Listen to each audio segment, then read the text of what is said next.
That's a rather interesting position coming from a man on a crusade against the evils of technology. I'm not against technology, Doctor. I'm against the men who deify it at the expense of human truth. Armor of Truth. Live. In the age of technocracy, scientism, and pop atheism, Faith is resistance.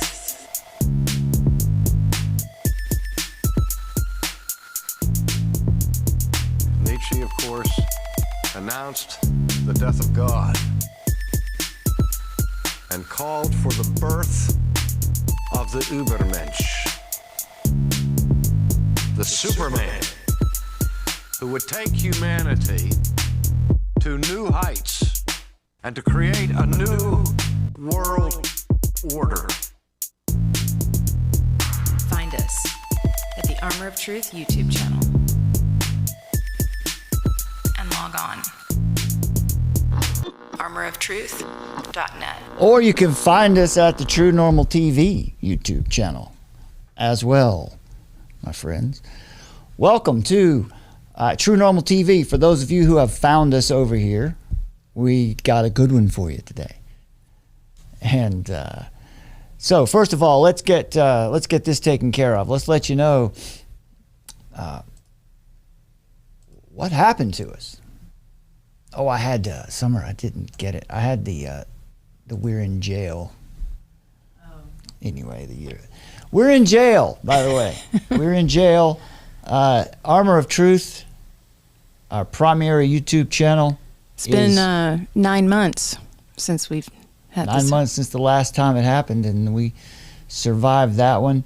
I'm not so sure this time. So we picked up a strike on the channel, and you know, if you were watching last week, you probably know why. Although we didn't violate any terms of service. We don't set out to violate terms of service. Not that they accused us of, anyway. No, nothing that they accused us of. We got blasted with medical misinformation. So when they say misinformation, they are granting you that you made a mistake, right? That you weren't trying to deceive someone with disinformation. But it doesn't matter because the effect is the same. If we get another one of those on the Armor of Truth channel, that would mean that we're would be one slip up away from termination. But anyway, that's not in our control. We're going to be truth tellers and let the chips fall where they may. So those of you who have found us over here, welcome to the show. We did send out a blast on the Armor of Truth mobile app just a few moments ago. Well, how about an hour and a half ago?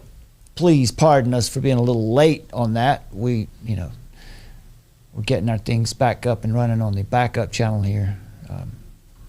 Took a moment to get together, so apologies. Let us remind you that here's the way that you can make sure to stay in touch, to stay connected with us so that you always know where we are, no matter what these silly big tech platforms decide to do. So if you'll bear with us on the noise in the background today, it's smoking hot here in western North Carolina today, so we've got to run a little fan in the background. So yeah, download the Armor of Truth mobile app, my friends. You're going to get all kinds of stuff there. Primarily, you're going to get a notification of when we go live and where we go live. And typically, the notification you get on the app is when we go live. Today, that would be my fault. It was for not getting on when we sent the message out, the notification out. So get that mobile app. You're going to have all kinds of exclusive content there as well. So and we also just put an article out as well on Substack, which goes onto the app. That's right. We did. We had a Substack article out today. What was the title of that article again? That article was about, let's see, let's pull it up. Let's show you what it was. See tyranny. Who is protecting your freedoms? Yeah, here we go. Oh, yeah, that's, who is protecting your freedoms? Yeah, who's protecting your freedoms? Manipulation and fear are the tools of the enemy. That's what you need to know. And this article on Substack, you can also get it on the Armor of Truth mobile app. If you have trouble getting Substack, if you sign up Substack, you get it in your email, but you can also very easily get it on the Armor of Truth mobile app as well. And the main line out of this one was, the people drive a democracy, and when we fall asleep at the wheel, there's always an avid despot in disguise prepared to pilot the proletariat to his version of right rule. So this article really is about what's happened since 2020 and whose fault it is. Whose fault is it? Whose fault is it, Summer? What happened? It's a trick question. Don't bite on that one, because it's our fault. If you're an American, it's our fault. It's on us, because if it's not on you, then you're not free. If you're free, if you're someone who claims liberty, then if you lose it, it's your fault. So it's on us, because we are free people. So we don't blame people. So that brings us around to what we're going to be talking about today, which is, by the way, don't forget, if you're finding this channel and finding this video and you've never heard of us, make sure you go over and subscribe to the Armor of Truth YouTube channel. That's our primary channel for as long as it lasts, and it might not be that long considering what we pulled off last week, talking about depopulation agenda, stuff like that. And the armoroftruth.net is our website. You can support us from that website. You can support us with links in the description under this video or under any video on either one of our channels. But there has been fires and more fires on the island of Maui. And there are questions about what's actually going on there. What caused it? Whose fault is it? One resident in Maui said that he doubts that county officials could have done more. This is a resident who once lived in California and experienced wildfires there as well.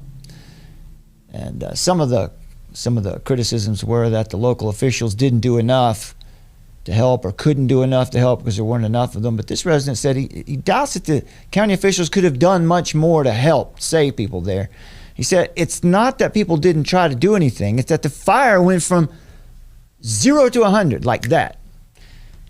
He said, I've seen horrendous wildfires growing up in California, but I've never seen one eat an entire town in 4 hours.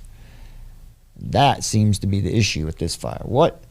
What's actually going on there? We're going to cover that today. We're going to ask these questions. Was it natural? We're going to ask that question. I don't think we're going to be able to answer that question because nobody can really know. You're going to have a lot of people out there speculating for you about what they think they saw or what they think they know about how it got started. I want to let you know that it doesn't matter. Don't fall into that rabbit hole, because that's not necessary. Let's say you figured it out. Oh, it's directed energy weapons, and I know it is. Then what? No, what we need to focus on are the things that we can know for sure, the known knowns, and work from there. Things that we can do something with, that when we go out and we talk to other people in the world, something they can grasp, they can hold on to, something that doesn't send them off down rabbit holes right. Are we really experts on wildfires? Can we really analyze a wildfire, from 1,500, 3,000, 4,000 miles away and determine exactly what is happening? That's not possible. We can't do that. It is entirely possible that something like that happened, that there's some kind of laser from space. Could be. The boats being on fire was weird.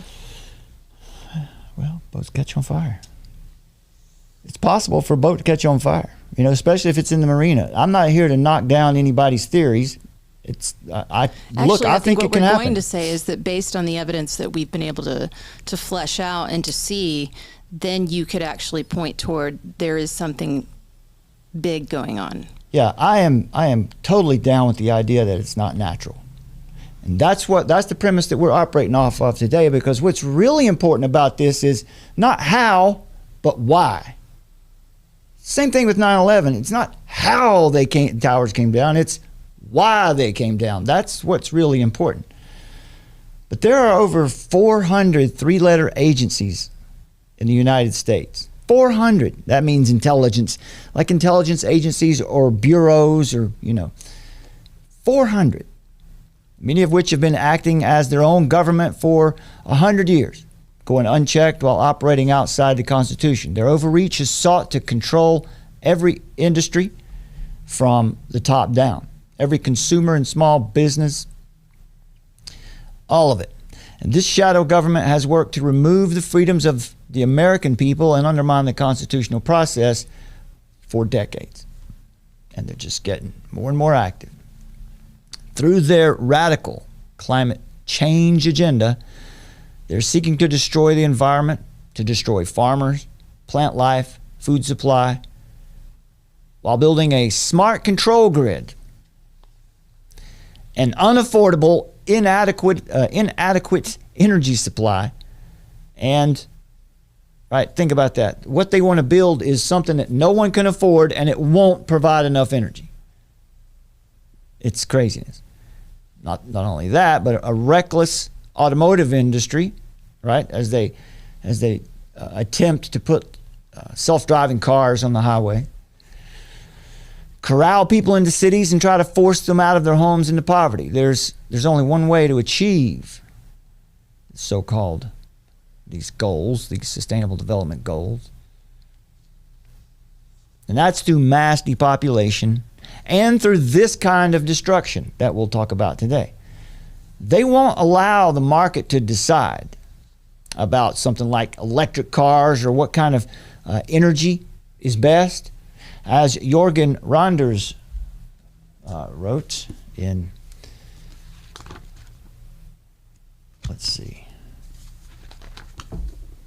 this book right here, 2052.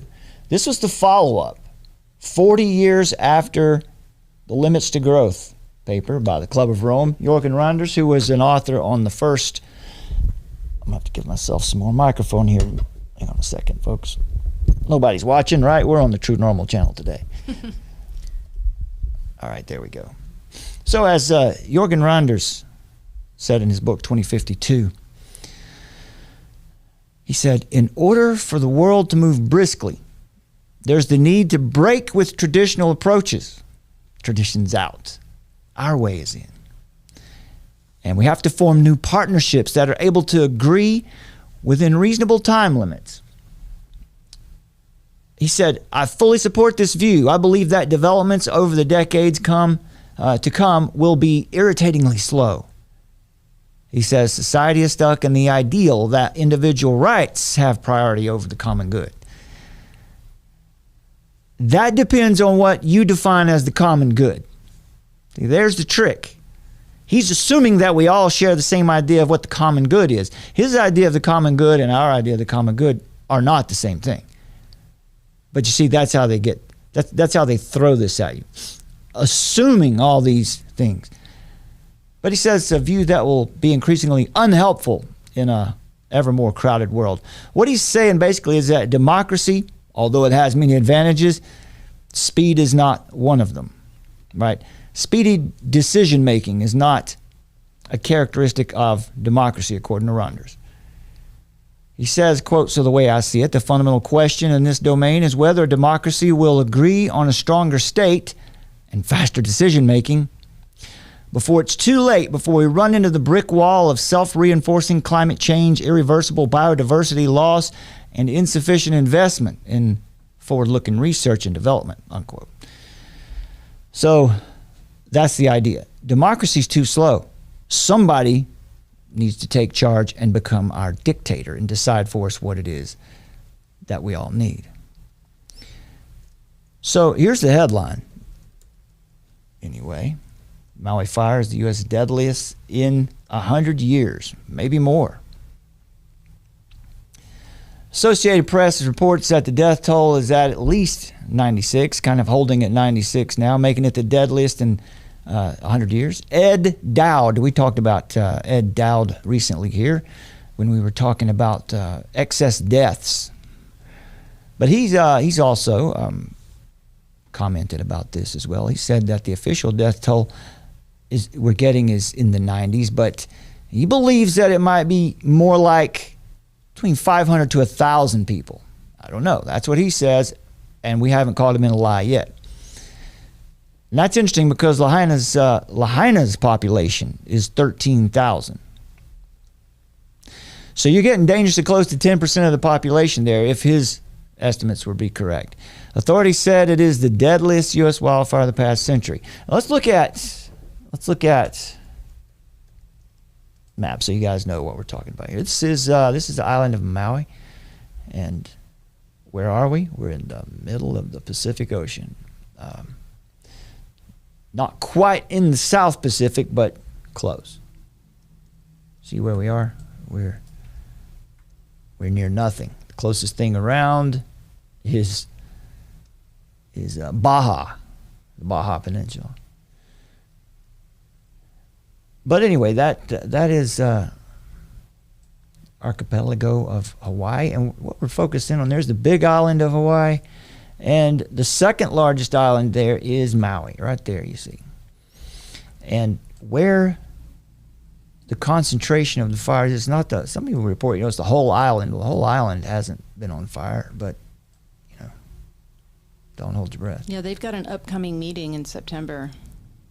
That's right, 2023. I'll show you what that is in just a minute. We've got one here in North Carolina coming up too. The same thing. It's a digital government meeting.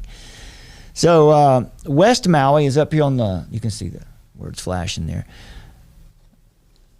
And there were some fires there. We'll talk about that in a bit. Let's see, and you can see this is where Lahaina is, and something called the Upcountry, sort of in the middle of the island, and there were more fires in South Maui as well. So they're all over the place. All right, that gives you an idea of where we are and what we're talking about. Maui is the second largest of the Hawaiian Islands. It's got a unique environment, obviously very popular with tourists, and it has really an interesting mix of landscapes and climates. 727 square miles is this island. This is a perfect situation for if you wanted to try to set up where there's nothing but smart grid on this island. Diverse landscapes, but a lot of flat land, lush valleys, obviously, volcanic regions as well. Coastal areas, of course. Dormant volcano, Haleakala, I think. I probably messed that up. Is a prominent feature on the island. Maui is often referred to as the Valley Isle due to the isthmus that runs between the two major volcanoes. The blend of natural beauty and cultural richness makes it a sought-after destination for visitors and a treasured home for its residents. Maui is well known for whale watching. That's something people like to go and do there, especially humpback whales.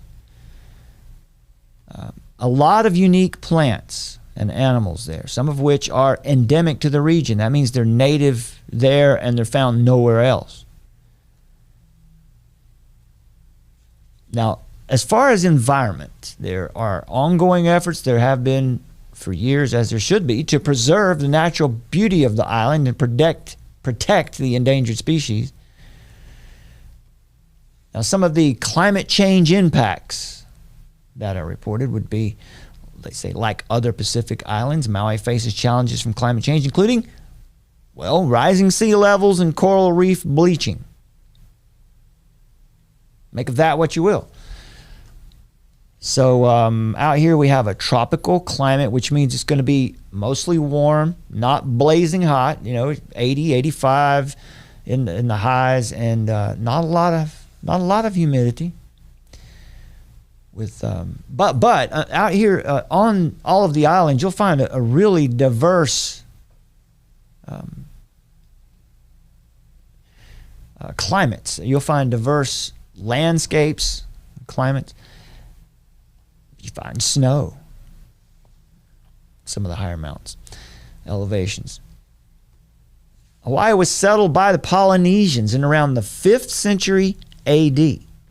So in about the 400s, the Polynesians came and settled the area. According to the history we know, surely there were probably someone came through there before that. But that's the recorded history. Now after that, the white man came along.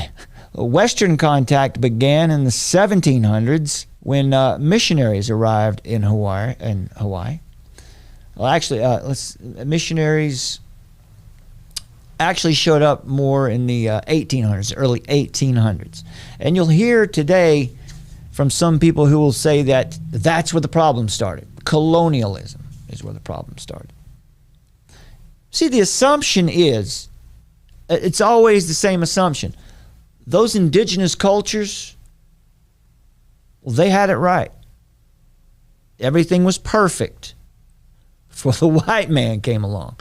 And in some cases, that's absolutely true, but not in every case. But it's assumed in every case, right?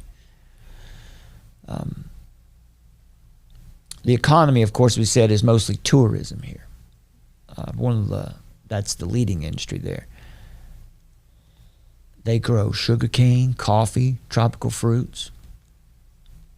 As far as energy production out there, well, it's recently been very progressive in the use of wind and solar energy, and that's where we're going to drill down here is what's going on out here. What's actually happening? It seems as though, some people are saying, that maybe Maui is being transformed into a smart grid island. And there's a lot of evidence for that fact. And hopefully we'll get through that quickly for you today on what we're going to call TRUENORMAL-TV news briefs. Whether or not it's going to be brief, we'll see. We'll see how it goes with that. I don't predict it to be brief. I don't do anything briefly, I guess. But let's make sure that we make this point too. A tragedy has occurred. And I think it's important that we talk about this from the perspective that we're going to bring too, because a tragedy has occurred. And if it wasn't natural, then somebody's responsible. So let's keep going. There, once again, is a little another look from the New York Times about the area looks like. We'll show you some graphics here about how much of the island was seems to have been affected by this. New York Times has an article mapping the damage. Extensive. Now, you can see there's some structures here that are not affected. Approximate areas of the fire. So these started last week. Here's some before and after shots. On the left would be from 2022, from last year, a little less than a year ago. And on the right, that would be as of August 9th. So this is what you see now. It is pretty shocking when you look at it there. Now, I haven't been able to determine yet what's going over here on the right, on the eastern side of this particular map. Whether that's marshland or I don't know. It looks like some kind of work is going on over there. But you can see most of this stuff here on this part of the island anyway has been wiped out, utterly destroyed. There's another shot from a different area on the island. Quite a mess. Dogs worked the rubble, and these are cadaver dogs, and people could hear them whenever they don't make a sound until they find something. So they were hearing these dogs bark a lot. So to alert the handlers to a possible corpse. A lot of that was heard over the past several days, up to approaching 100 lost lives now. So that's what we want to make sure that we do not forget. There's a tragedy that's occurred here, and we don't want to approach this thing like we're sleuths and we're going to come in here and we're going to tell everybody how this all happened without remembering the fact that human beings have been displaced and killed. And for what? For what? That's really what we want to ask. For what? Why did these people die? The inferno that swept through the centuries-old town of Lahaina on Maui's west coast, beginning last week, like Monday, Tuesday last week, torched hundreds of homes and turned a lush tropical area into a moonscape of ash. This is from the Associated Press. The state governor predicted more bodies will be found. Now, the governor is an interesting character. Governor Josh Green, he says it's going to rise, talking about the death toll. It will certainly be the worst natural disaster that Hawaii has ever faced. We can only wait and support those who are living. Maui Police Chief John Pelletier, French it's Pelletier, but said they've been identifying victims. They have a hard time doing that. They've got some kind of new rapid DNA test where they can, I don't know how that works, but adding that identifying the dead is extremely challenging because we pick up the remains and they fall apart. When we find our family and our friends, the remains that we're finding is through a fire that melted metal. He says it's like a bomb dropped. Interesting, right? That's what we heard a lot of. It's like a bomb dropped. Look at this. Now, you'll see a lot of reports where people are trying to come up with theories, and they'll say, well, there's houses burned, but there's no trees. Well, I mean, clearly here we see some trees that were torched. Trees don't burn completely up in fires. Sometimes they do. But you can't determine because you see a burned neighborhood and there's a cluster of trees that didn't burn. That doesn't tell you necessarily anything. Again, I'm not saying that there wasn't some kind of exotic weapon used here. I think it's possible. I just say we don't need to speculate too much. We want to bring people into this movement. Okay? And this is why it's important that we take this kind of approach, because these are people. These are just like you, just like your mom, your dad, your grandparents, your children. These are people. And that's what I'm curious about. Why are they suffering? For what? Was it because of climate change? Or is it for some other reason? Let's listen to this gentleman here who was there and took some pictures and did this interview with Sky News Australia. Pretty unfortunate, really. Just in a day, the entirety of Lahaina, most of it is gone. I mean, the shopping district is sad to be true, but the people that have lost their homes, just I ache for them. And 6 people have died. Did you feel in personal danger? How did you avoid the fire? Yeah, so we left yesterday around noon, and as the fires were getting going, and they burned, of course, into the evening and overnight. We got an alarm at our shop at around 2 or 3 o'clock that a window was broken. Didn't know what the cause of it was, but clearly it was the fire. Everything. The entirety of the business district on Front Street is gone.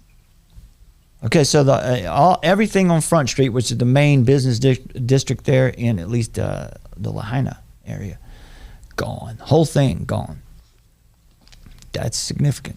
Yeah, we're showing our viewers some photographs that you've kindly sent through to us. And look, we've been using the word apocalyptic today, and it really does look like that. Did you get much notice that the fire was coming? We're seeing reports coming through that a lot of residents there are complaining that there just wasn't any warning. Well, so there was an earlier brush fire in the day, in the morning, that they got under control, but through no fault of the firefighters, the wind just got completely out of hand.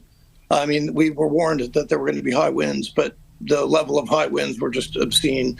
And once you had 80-mile-an-hour winds coming down off of the mountain, it would just turn the whole place into a blast furnace. There was no way to control it, and it just ate the town alive. Which is very, very possible. Again, we're kind of concerned here with what got it going to start with. That's what everyone's focused on. All right, here's another clip. What's normal? What's actually normal for Maui, right? It's not as though they've never had high winds, they've never had dry weather. What's normal for Maui? You're going to hear this a lot. You're going to hear it explained like we've never seen anything like this. It's completely out of the norm. Really sort of out of the blue. Lahaina will have occasional brush fires. Maui in general, in the dry season, will have smaller brush fires. But stuff like this, I mean, this is clearly unprecedented. There was a fire in Lahaina back, I want to say in the early 1900s, maybe 1910, 1918, or 11, somewhere in there. But that was significant, that burned the same district pretty heavily. But as far as this goes, and in my lifetime and in the lifetimes of anyone I associate with, this is unseen. It's just, I mean, it really looks like a bomb was dropped. It doesn't look like a fire. It just leveled everything. Looks like a bomb was dropped. And a cleanup operation. Now, what's interesting about that is that's something that we hear over and over again, that it looks like a bomb went off. Yeah, it's something that was also expressed, if I recall correctly, back in, I guess it was 2018 when the fire happened in Paradise, California. Yeah. I've got some pictures of that in here in just a moment. We can do a little comparison and look at those two side by side. But Todd Wynn is this guy's name, and what he said is what we've heard a lot of people say. And I just think it's strange when we hear people say the same thing. It looked like a bomb went off, and they say it. They repeat it over and over. So at least 2,200 buildings damaged or destroyed in all of West Maui, Governor Green said. 86% of those were residential.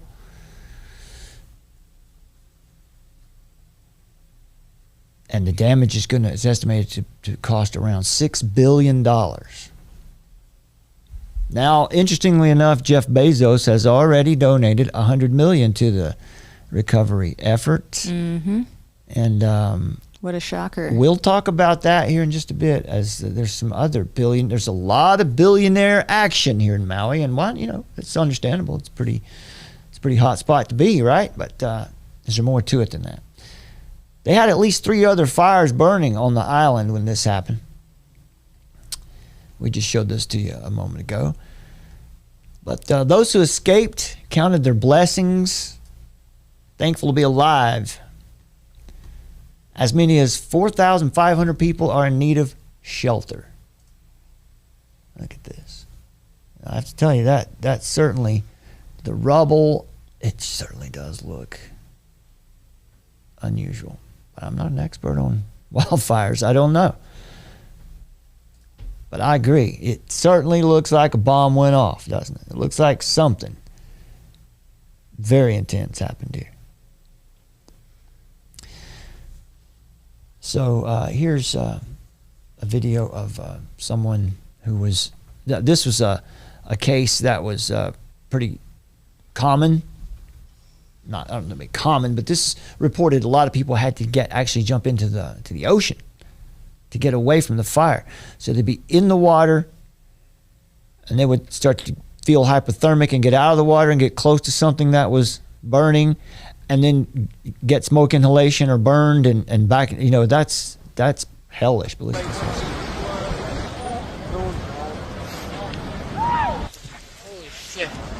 Why did these people suffer? You're gonna be okay, Milo. It's less about how, more about why. Awful lot of wind there. Both sides, to the left and the right, are on fire. White smoke starting to come, which means the fire's starting to die out. So, folks, make sure that you keep this image in your head when you think about this.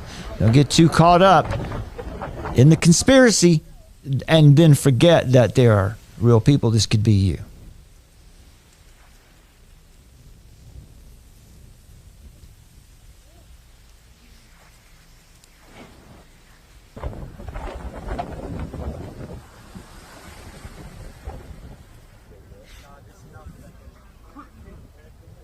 And I'm sure as the weeks and months go on, we're going to get lots of reports about things that were odd coming out of this. Yeah, imagine that's your hometown. It's a bad deal. Some more pictures. Yeah, it really looks like what it looks like in Hawaii when a volcano erupts. Look at that. Looks like a bomb went off. I've got some more clips in just a moment of people echoing that sentiment. Those toasty cars. It's just imagine the cleanup.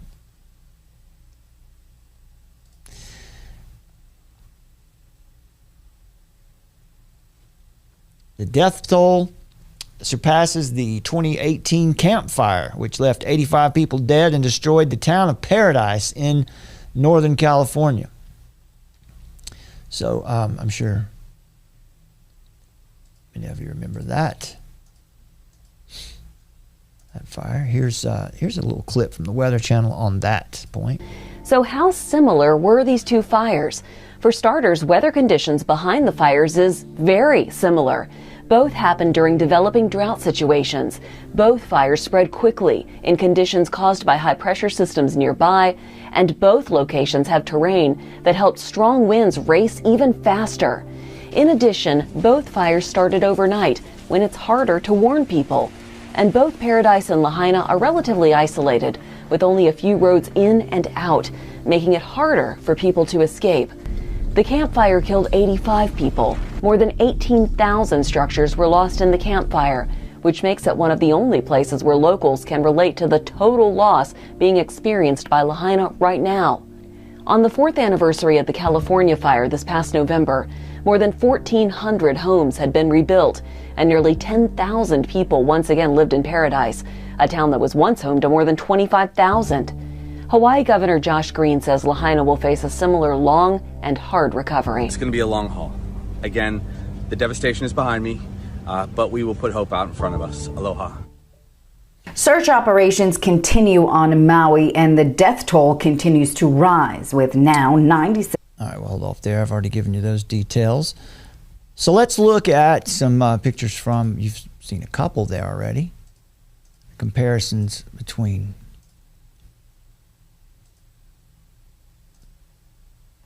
Maui and Camp Fire. There's Paradise, California. Welcome to Paradise.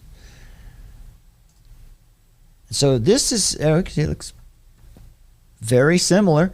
Now, remember in the Paradise Fire, a lot of people said, well, why did all these houses burn and these trees? Well, you can see a lot of these trees did burn down through here. And, the way these things tend to burn, they burn fast. Fast and out. And, I don't know. I'm with you. I know it's weird. It's weird. I get it. I just think we have to be focused. I think we don't want to, I think that sometimes, tell me what you think about this. I'm going to speculate. I'm going to do high octane speculation for a minute here. Right? Do you think it's possible that sometimes people will throw a very interesting and hardcore theory out there just to see who bites on it, or just to get the people thinking about that theory so they don't pay any attention to maybe what's more important? Like, for example, the turning the island and the areas into smart grid. What do you think? Do you think people do that? Do you think they'll throw a bone out there to have people go chase it? Well, I mean, for sure, you see a lot of people out there taking very big liberties with what they'll speculate about it, and doing that with all certainty. And that feels irresponsible. Sometimes I believe that there are controlled opposition people out there who are purposely putting out that information to make anybody that questions the narrative look like a total nutter. We've gone through that a lot of times, over and over. We've gone through that. And then there's some people out there that I guess have just gotten really comfortable with just speculating, and that's not doing anyone any service. So that's what we try not to do. And so the next segment that we have coming up is super interesting, because we can see that the powers that be have plans for the island.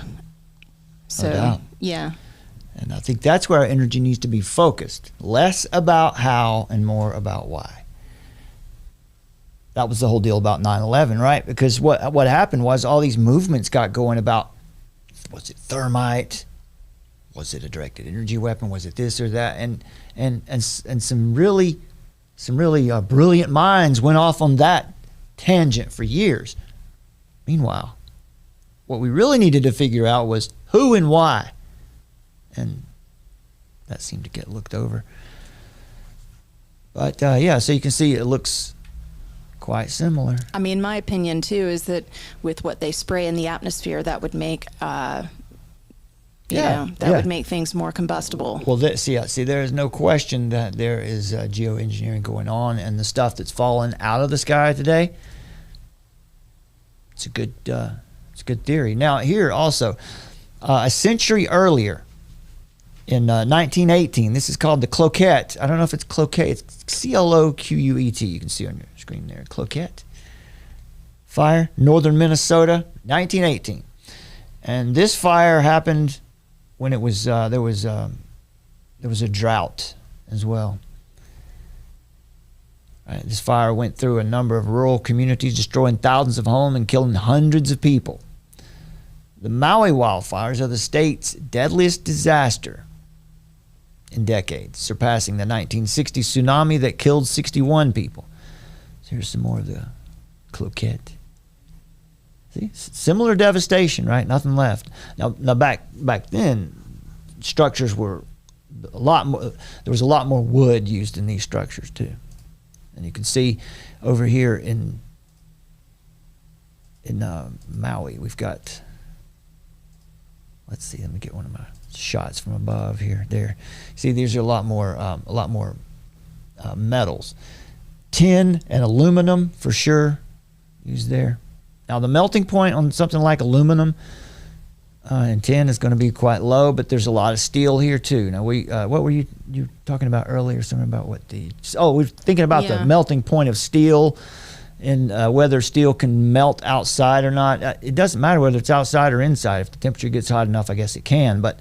And when you think about, if you've ever done this or not, you've made, I forget what it's called, when you kind of stove or kind of a fire you can build where you dig 2 holes in the ground and you've got your fire in one, you did a connecting hole under, and you can blow air in from the other side and keep that fire going. The air feeds it. But if you took a blower and blew air into that hole, it's like a blast furnace, and the stuff can really get hot enough. That's how you melt. That's how hundreds of years ago they would melt metals. So anyway, see, I like to speculate too, so I go down those paths too. But here's something for you too. Let's look at Colin Rugg over on Twitter. Breaking: the United States has just sent another $200 million in aid to the Ukraine. Well, what about Maui? Well, I think somebody else is going to be taking care of Maui, but probably not somebody that Maui wants. As an American citizen in Lahaina, Maui, Americans in Maui suffer from the loss of life and property, President Joe Biden has just sent another $200 million worth of artillery rounds, air defense munitions, and other weapons to Ukraine. Nearly 100 people have been confirmed dead in the Maui fires. Over 2,000 structures have been destroyed and thousands have been displaced. Hope Biden had a great vacation. Let's listen to this clip.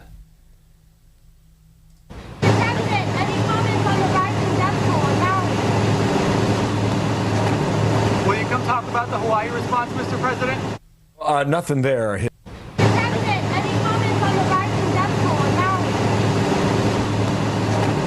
Will you come talk about the Hawaii response, Mr. President? So he's nothing there. Got not got much to say there. I'm not sure he knows what's going on. But see how they fan the flames? You know, they know that that's going to make people angry. Yeah, they don't mind. Yeah, they don't mind getting people riled up. Well, let's listen to some of these clips where we can hear people.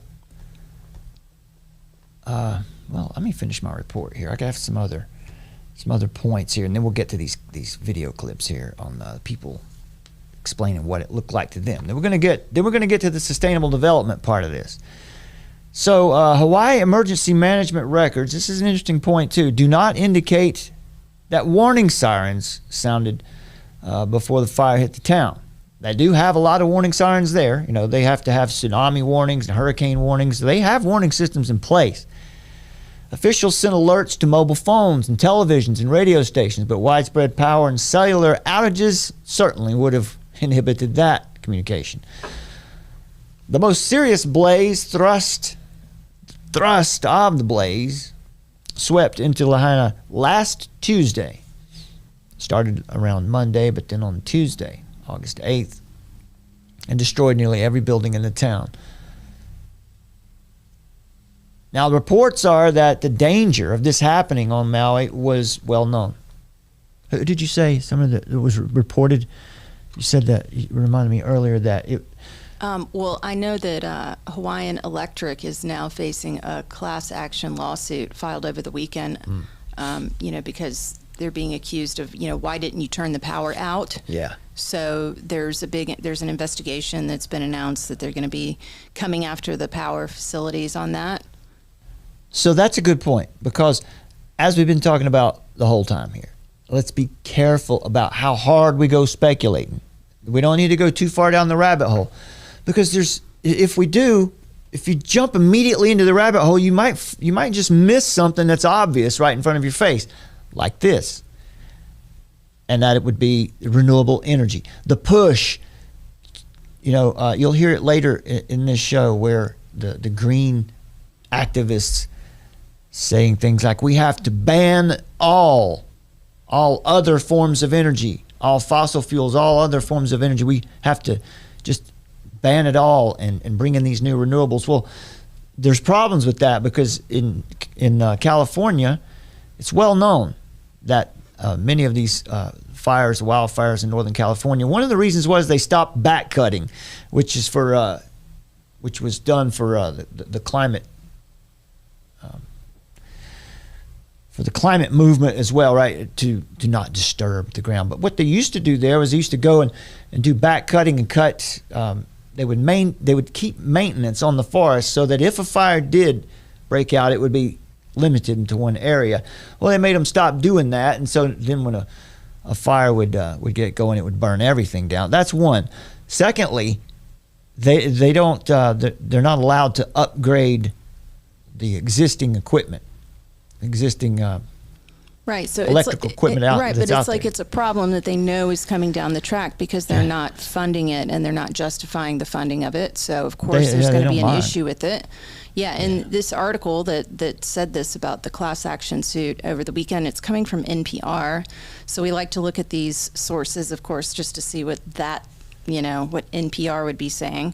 And they're saying as well that Hawaiian Electric does not have a formal shutoff program in place. So, it's kind of like, well, maybe we need a new system because of this. And, we need to be able to centralize shutting it all down, because they said that first responders are the ones that shut down the different areas as needed. So there's this idea being pushed in the when you read between the lines, that we need to have a centralized way of controlling the power, and perhaps this old antiquated system is, we can just blame and point our finger at this. So, again, just this plausible deniability. Yeah, that's a good. That's why, when you get into this speculation, you could just speculate so many different angles. Yeah, but some of the reports I've been reading, it's people who from California who are familiar with these kinds of fires saying it's not a secret. We know how most of these fires get started. It's a transformer or a line somewhere or a substation somewhere that's just not being maintained, and something happens and it sparks up something. Well, one other thing, though, that would be like, that would get rumors and conspiracies rumoring started is also in this NPR article, they're talking about the National Weather Service in Honolulu warned at least 4 times in a series of tweets that dry conditions and strong winds posed a serious fire threat for areas of Hawaii. So that's it. That's what I was looking for. It's kind of like the predictive programming, kind of thing. Yeah. Yeah. Let's listen to some of these clips here. I've got several clips. Well, first of all, the president of the Hawaii Firefighters Association said that there are a maximum of 65 county firefighters working at a given time. So that's another problem. They said they didn't have enough. They just don't see this. This doesn't happen there. Way out of the ordinary. And so with few of firefighters, there's no way to handle all this. And those firefighters are responsible for 3 islands. They're responsible for Maui, which again, over 700 square miles. Yeah, just 95% of the power, they're in control of it. And also Molokai and Lanai. They're 3 islands, 65 guys. That's a lot to keep up with for one department. He said that, it's an interesting comment he said too. He said the world has changed. A storm can now be a hurricane fire or a fire hurricane. And that's what we experienced here.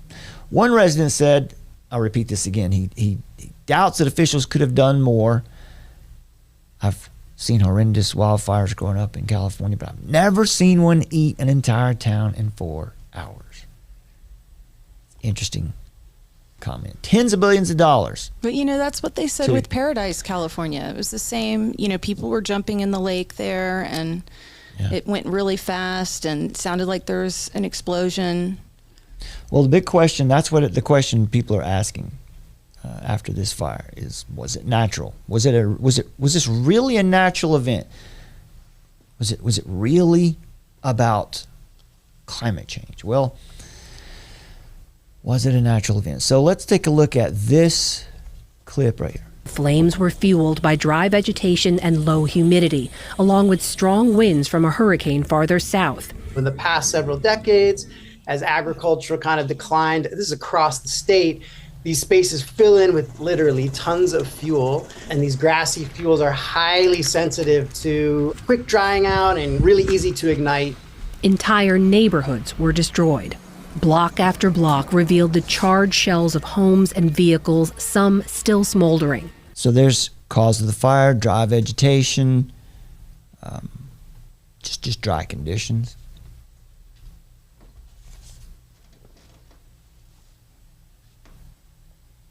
All right, let's see here.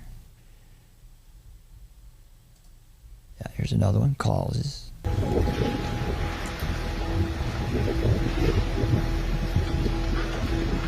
Yeah, we're done. Be careful right here.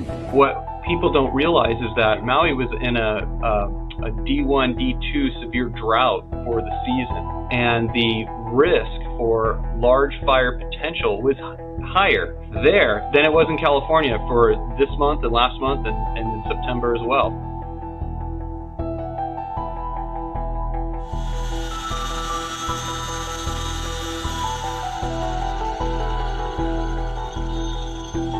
The winds were coming from the northeast, and they were very strong winds. They were descending, going up and over the mountain range and descending what we call the lee side. And when that happens, you get acceleration near the surface.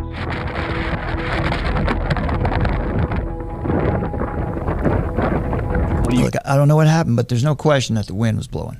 And they said it was blowing 70, 80 miles an hour. That would be a huge problem if there's a fire anywhere. Get these structures burned. Again, how did it start? Right. That's the question people are asking. We're not so concerned with that. We're more about why. In a high wind, they're creating embers that ignite the next structure, which ignite the next structure. And so it happens really quickly.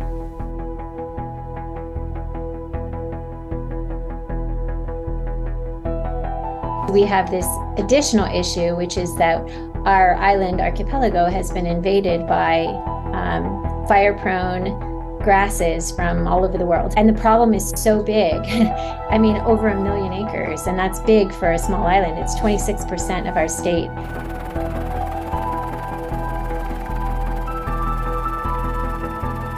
These conditions all lined up with kind of a classic fire weather situation. It just so happened that there was ignition during the high wind event, allowing a very fast spreading fire to burn into the community towards the coast.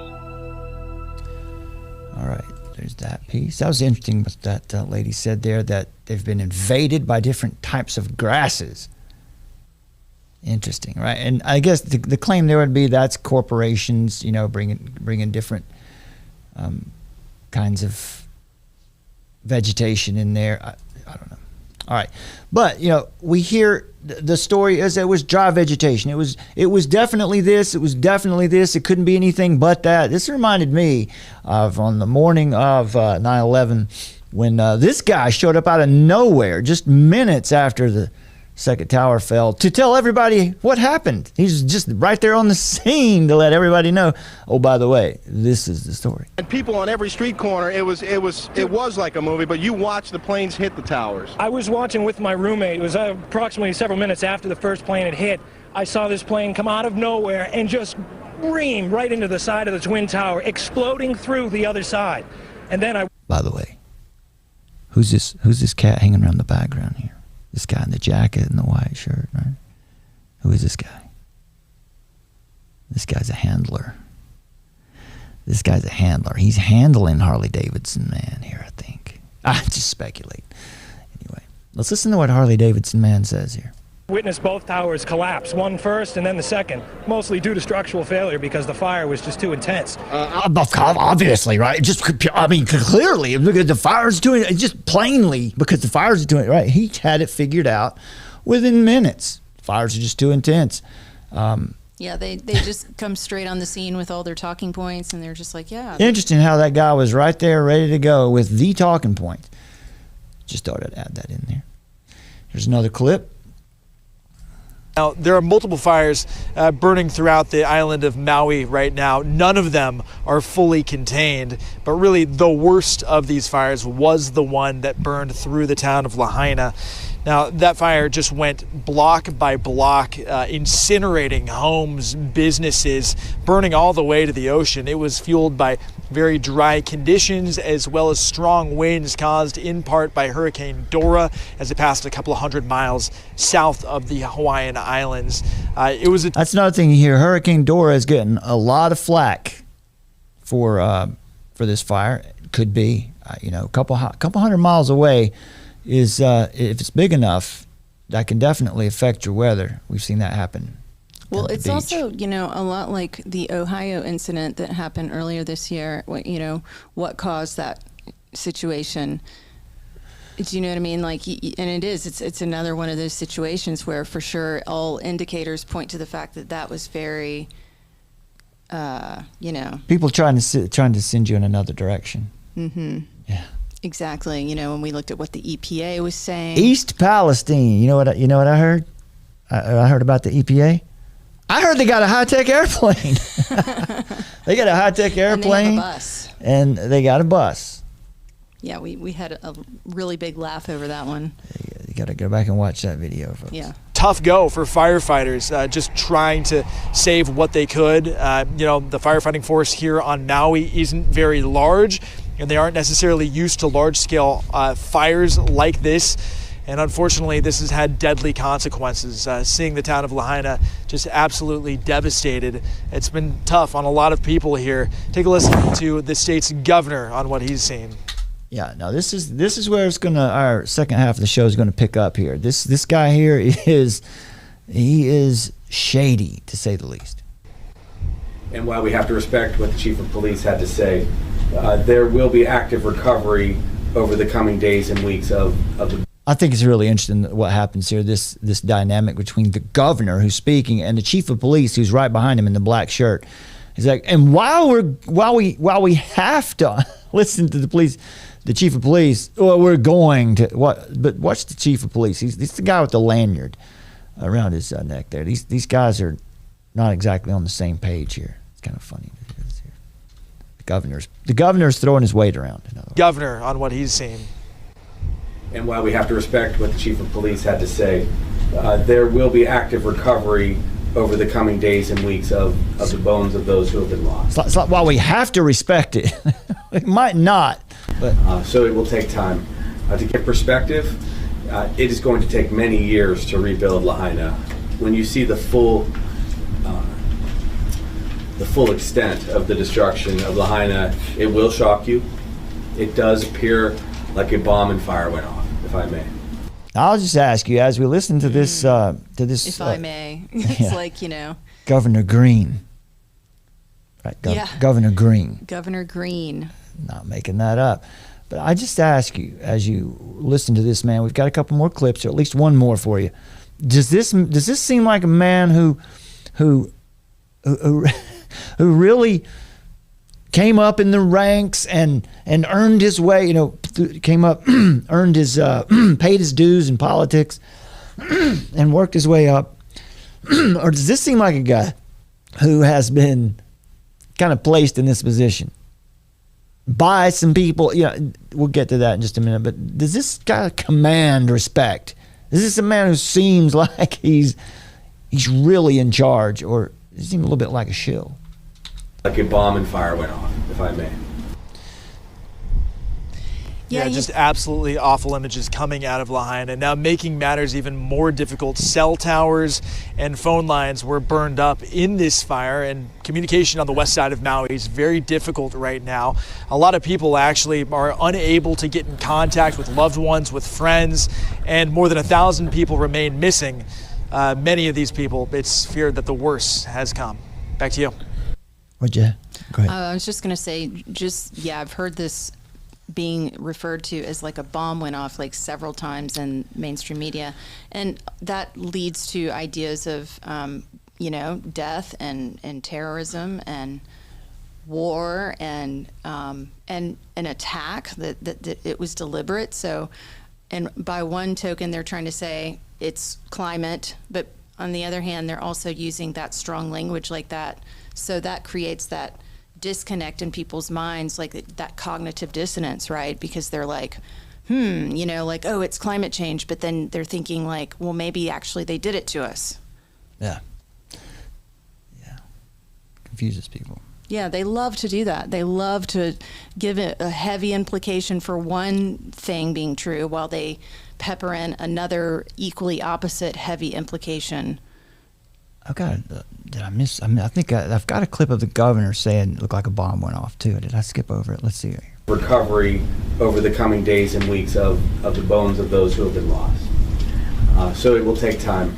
To give perspective, it is going to take many years to rebuild Lahaina. When you see the full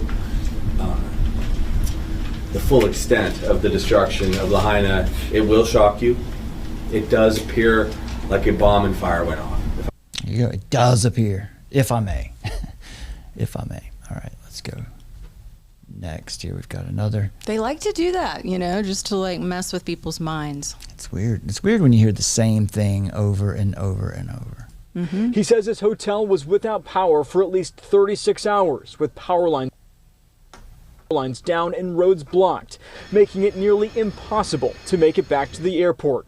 At one point on their trip, Mark says he didn't think they'd make it off. If you ever been to Lahaina, it looks like a bomb went off. I feel sorry for the people. I mean, for probably... There again.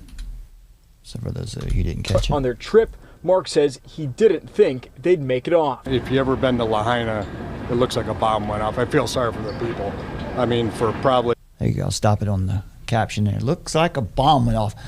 And it does. It just, it does look like a bomb went off there. It doesn't look like a fire swept through there. Interesting. It looks a little more like Nagasaki or Hiroshima than it does.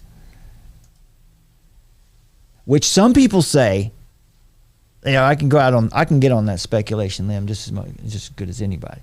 Some people say that there's a whole group of people who deny that there's any that nuclear power exists and that nuclear bombs are real. I don't know. I mean, I've seen the videos of the guy eating plutonium and all that, but I don't know what to make of it. But people say that Hiroshima, Nagasaki were actually fire bombs and they weren't nuclear. So anyway, and they look a lot like that. Do you have queued up that part about how there's a lot of people being talked about as far as their mental state in this situation? It's a theme. Yes. I don't have a specific article, but there is a theme. Yeah. Of that. You got something? No, I was just saying, you can surely anticipate that people that would have speculation as to why this happened, that they weren't happy with, that they would then say that they're going to I see what you mean. They've primed the narrative already with that by saying the people in Maui, there's going to be a lot of mental health issues for a long time, and there will be, right? But it's just strange. Look, I'm just play it out here for you. Our media, the American media, is the biggest bunch of liars and frauds and fakes and opportunists on the planet. We've got no reason to trust anything they say to us.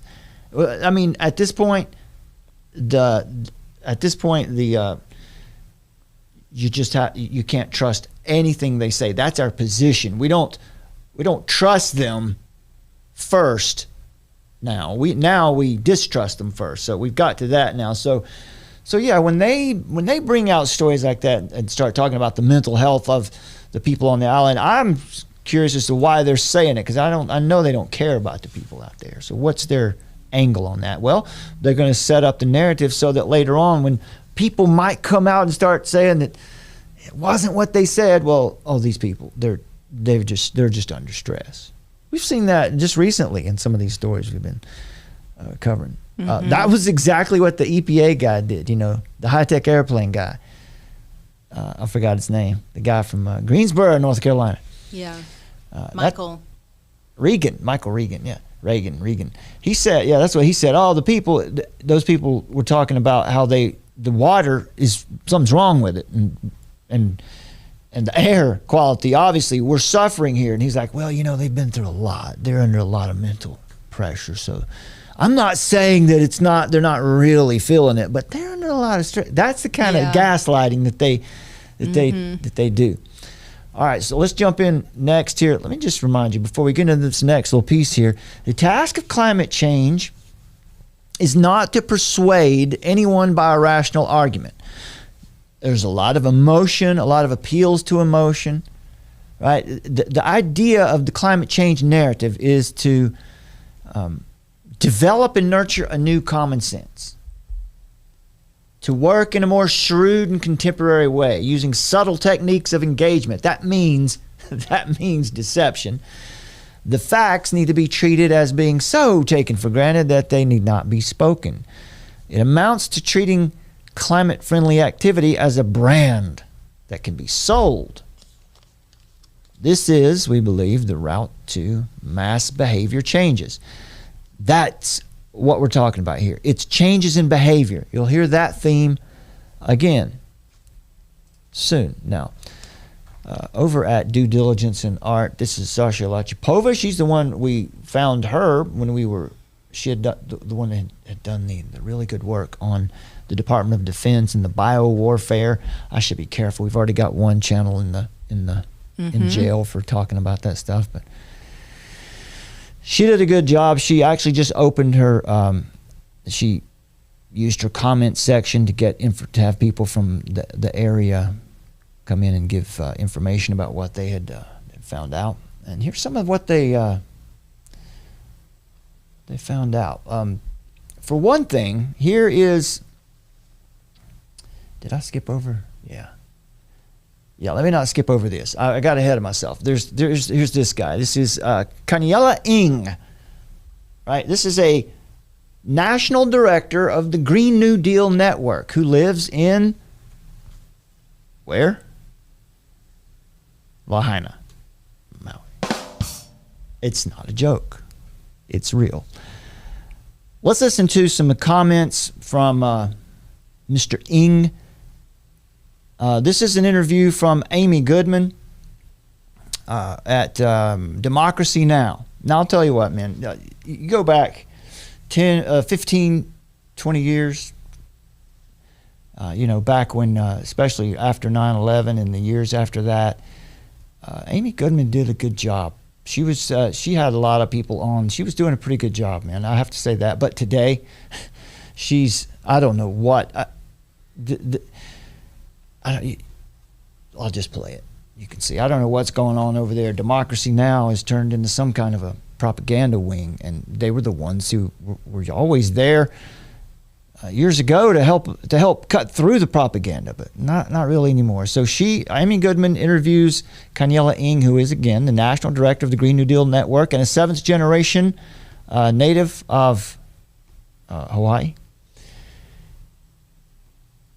So what is now being described as the worst natural disaster in Hawaii's history was created by conditions such as dry vegetation, hurricane-level winds, and developers redirecting water and building over wetlands, which are directly related to the climate crisis. These are some of the claims that are made in here. Let's listen to this particular claim here about who the real culprits are. Donald Trump, Ron DeSantis, Tim Scott, Joe Manchin, oil companies, and anyone in power who denies climate change, to me, are the arsonists here, and we're living the climate emergency.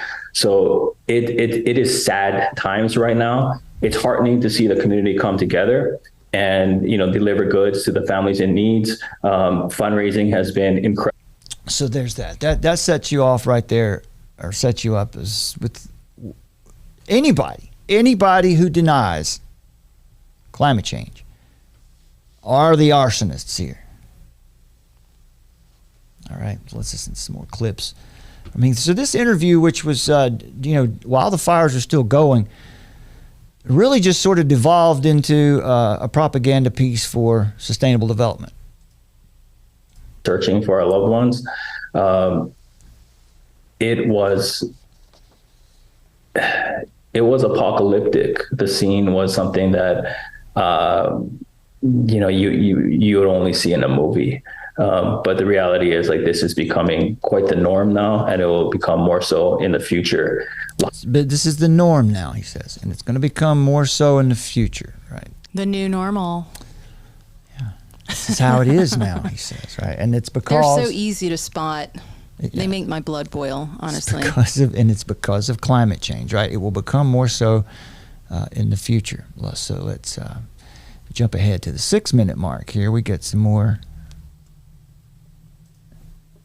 Well, is a testament to the people-powered, usually native-led resistance that. So this is here he's talking about. This is colonialism and climate change, right? The problems in Hawaii are about any suffering there is a result of colonialism and climate change. So there's a reluctance to take responsibility for ourselves. Right, you see, that is that's the foundation of this new attitude. We don't take responsibility for ourselves. We blame it. It's all out there. Now listen up, Summer. You're going to appreciate this because of all the studying that we've been doing recently on reflexive law. Just listen and hear, because you're going to hear this idea of reflexive law. That idea is reflexive law is a new way of holding corporations accountable, or nations accountable, and people accountable to really arbitrary standards that someone sets. And so instead of having laws where people get, go to jail or penalized that way, now it's going to be about regulation and fining people or regulating people out of business, or shaming. Or just outright shaming. And that was what we heard right off the top there. That's what reflexive law sounds like. It's like Donald Trump, Tim Scott, whoever else he said, all the Republicans he listed off there. Industry faced along the way. You refer to the raging wildfires as a result of colonial greed. Explain. Yeah, so there's two facets to this. First is climate change. The National Weather Service says the cause of this fire was a downed power line and the spread because of hurricane force winds, and the spread was caused by dry vegetation and low humidity. Those are all functions of climate change. This isn't disputed. How is a down power line a function of climate change?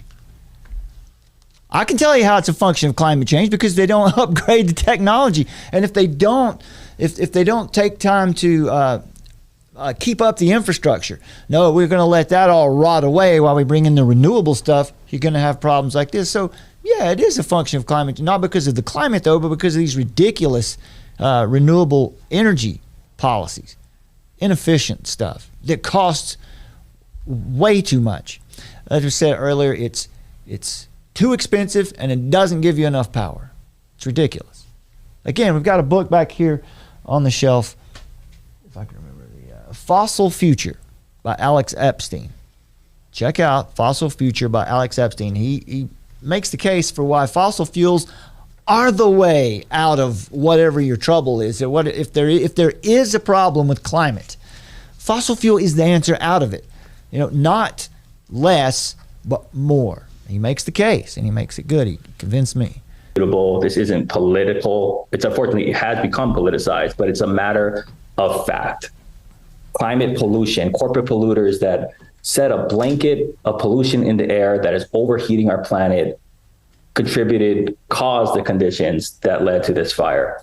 In addition, there's mismanagement of land. The original big five oligarchy in Hawaii, missionary families that took over our economy and government, they continue on today as some of our largest political donors and landowners and corporations.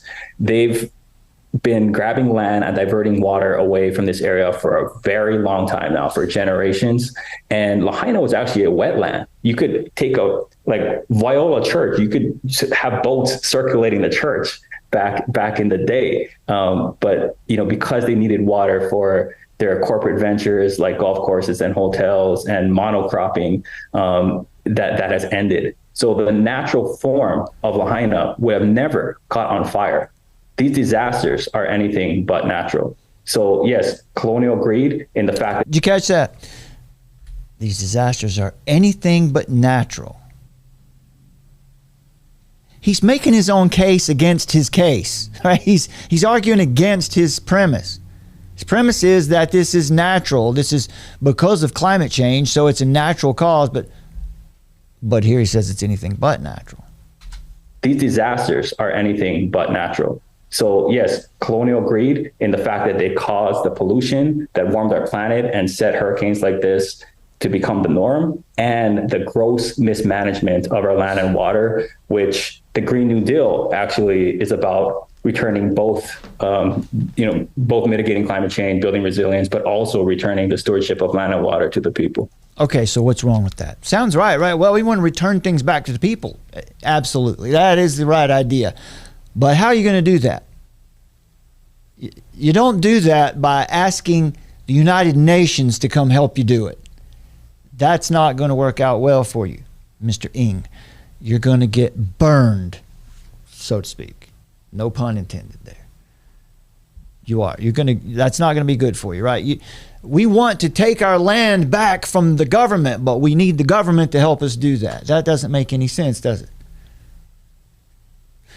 But that's because they've bought into the narrative of climate change rather than taking responsibility for yourself and for your own area, and pushing these people out. I know it's not quite that simple, but that would be the approach. We saw maybe one or two fires, and they're very contained when things got to this drought factor. It's never been anything close to this. This shocked even like the climate scientists that I've worked with over the years were shocked by this fire. And a lot of it has to do with these dry conditions. Growing up, my dad would... He's gone back and forth on that one a couple times in here. But again, we hear it being said. Never seen anything like this. Breaks to years out when we're recovering. So he's going to tell us that what we need to fix this is $1 trillion must be invested and we have to deny all new fossil fuel contracts. That's how we fix this. Well, I pray for his own sake that he doesn't get that, because that will destroy that. You can, let's just see what's built back in place of what's gone here now, and we'll know what was planned all along. The wildfires occurred on the same day that President Biden said in an interview that he had practically declared a climate emergency, but he has not actually formally done that. What would that mean? Yeah, I've just been frantically trying to make sure that my loved ones are okay. But I also work on climate. This is my job. And as soon as I start thinking about that statement from President Biden, I just get so incensed. This is a climate emergency. There's no practically declared it. You either believe it or not. And I think as bad as Republicans have been by denying climate, Democrats are just as culpable by not doing enough.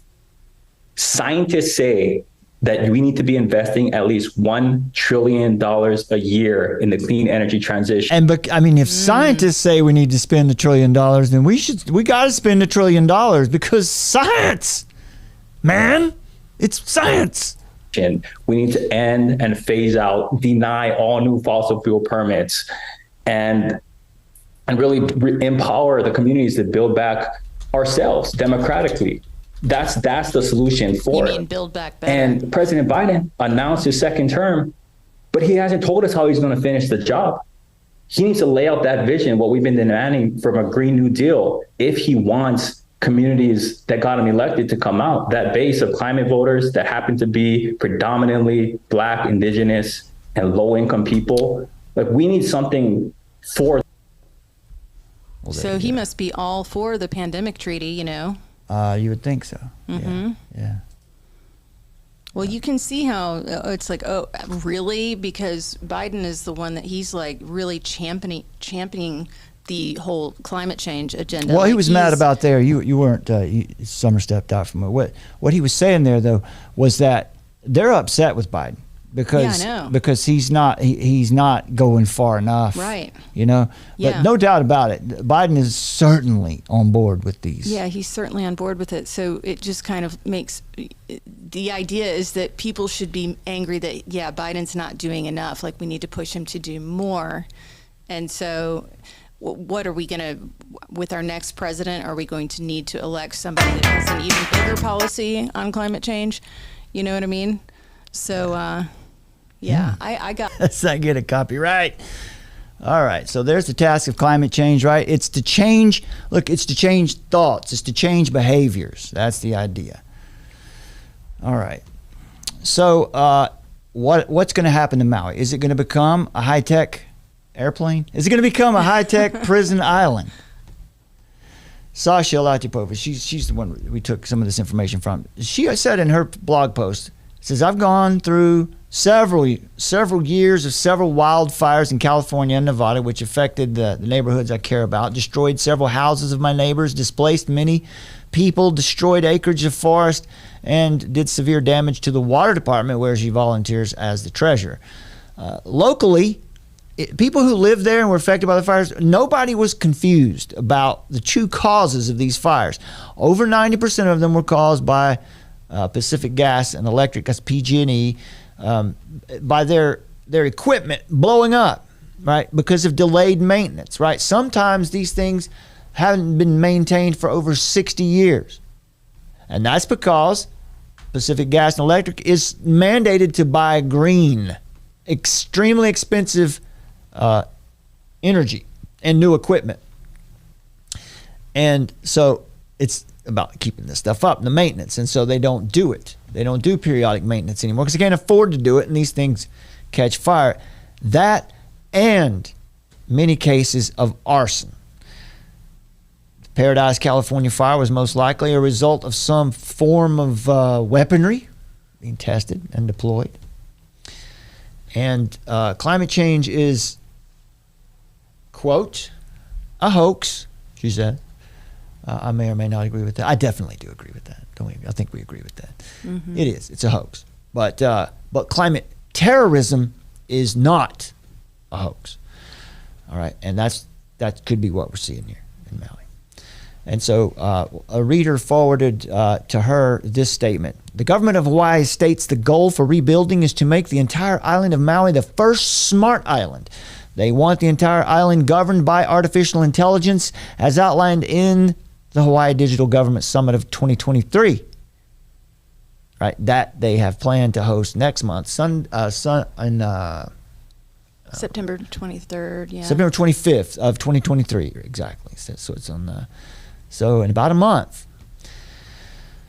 So let's look at some of that. Here's what we found. Here's what I found out. I followed some of those links, and well, wouldn't you know it, right at the top of the list, there's the North Carolina Digital Government Summit. It's going to be happening summer. That's going to be happening. I think it's happening. It's happening this month. It's happening in August. It's going to be in Raleigh, down at the Capitol. And I looked at that a little earlier, but we're not focused on us today. Just look. You might see. Look for your area here. There's Minnesota, Iowa, the Bay Area, San Fran, Kansas, the State of Technology. That's the Texas Industry Forum.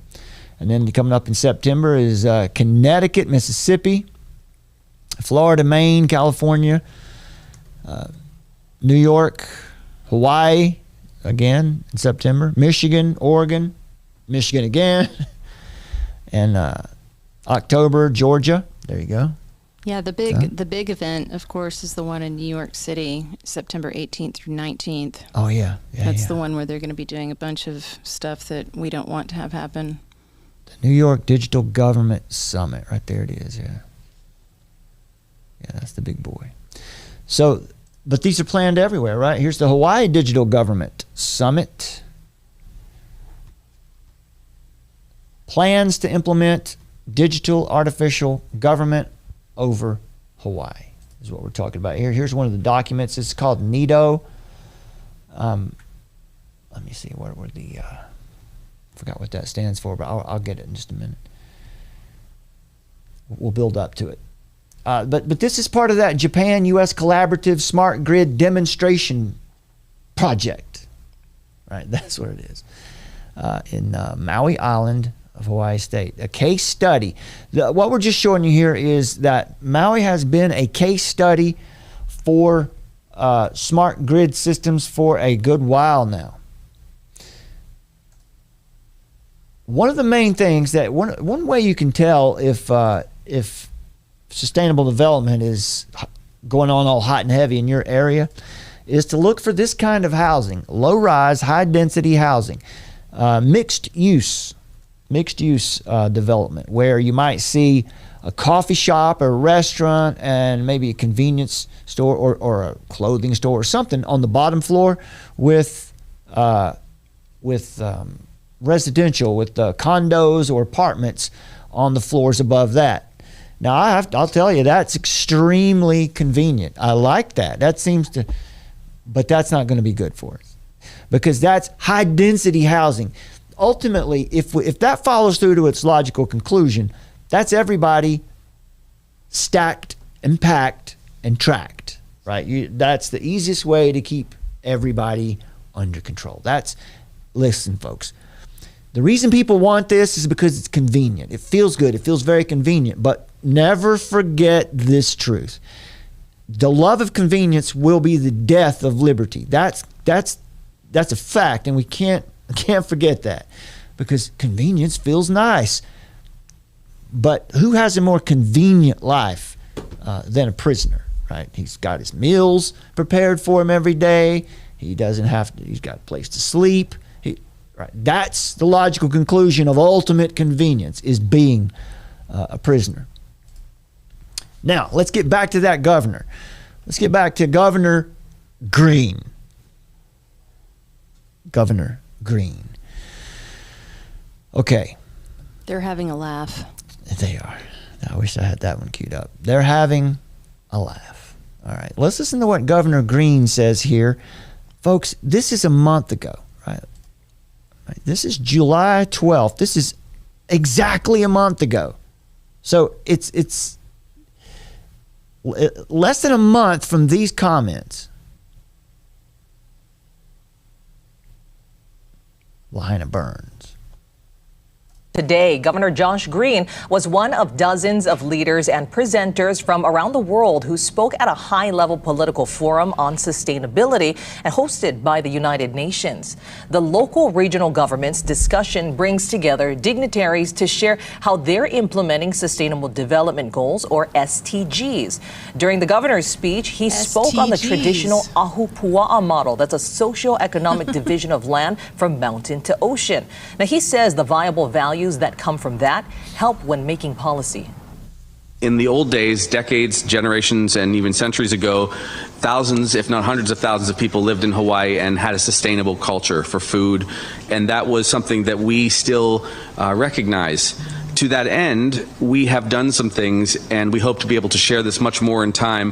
One is the Aloha Plus Challenge, which is a data-driven approach which we can share with our states and with anyone who feels that it would be helpful to track the SDGs, to make sure that we embed them in all of our policies.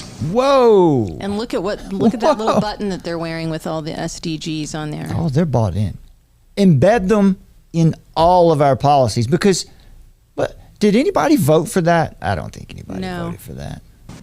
Well, so there's the governor. There's Governor Green. He's having a laugh. So we move now into this Japan-U.S. collaborative smart grid demonstration project in Maui, and we've just heard Governor Josh Green speak very directly there about where he is. So if you're new to this, let's just give you an idea of what we mean by smart grids. The 15-minute city, the walkable city, is one of those ideas. Does this look familiar? Sitting in gridlock traffic, rushing from work to appointments, going to be late for dinner again. The road rage kicks in. Oh no, I'm going to be late for dinner. So what we need smart grids, right? We need walkable cities so that I'm never late for dinner again. I can't get that thing going. This is the life we're used to.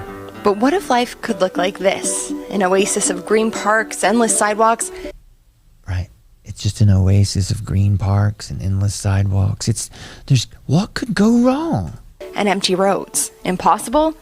Well, it's actually the concept behind the 15-minute city. 15-minute city, or the 15-minute neighborhood, is certainly something that's become very much, you can say, in vogue recently.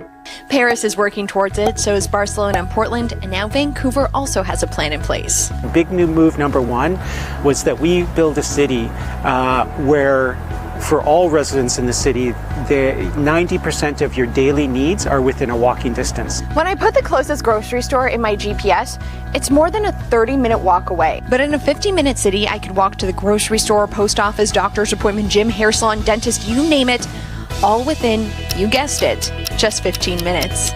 A solution not just for gridlock on the streets, but also for carbon emissions. In fact, the goals of creating a more walkable city were announced as part of Vancouver's recent Climate Emergency Action Plan.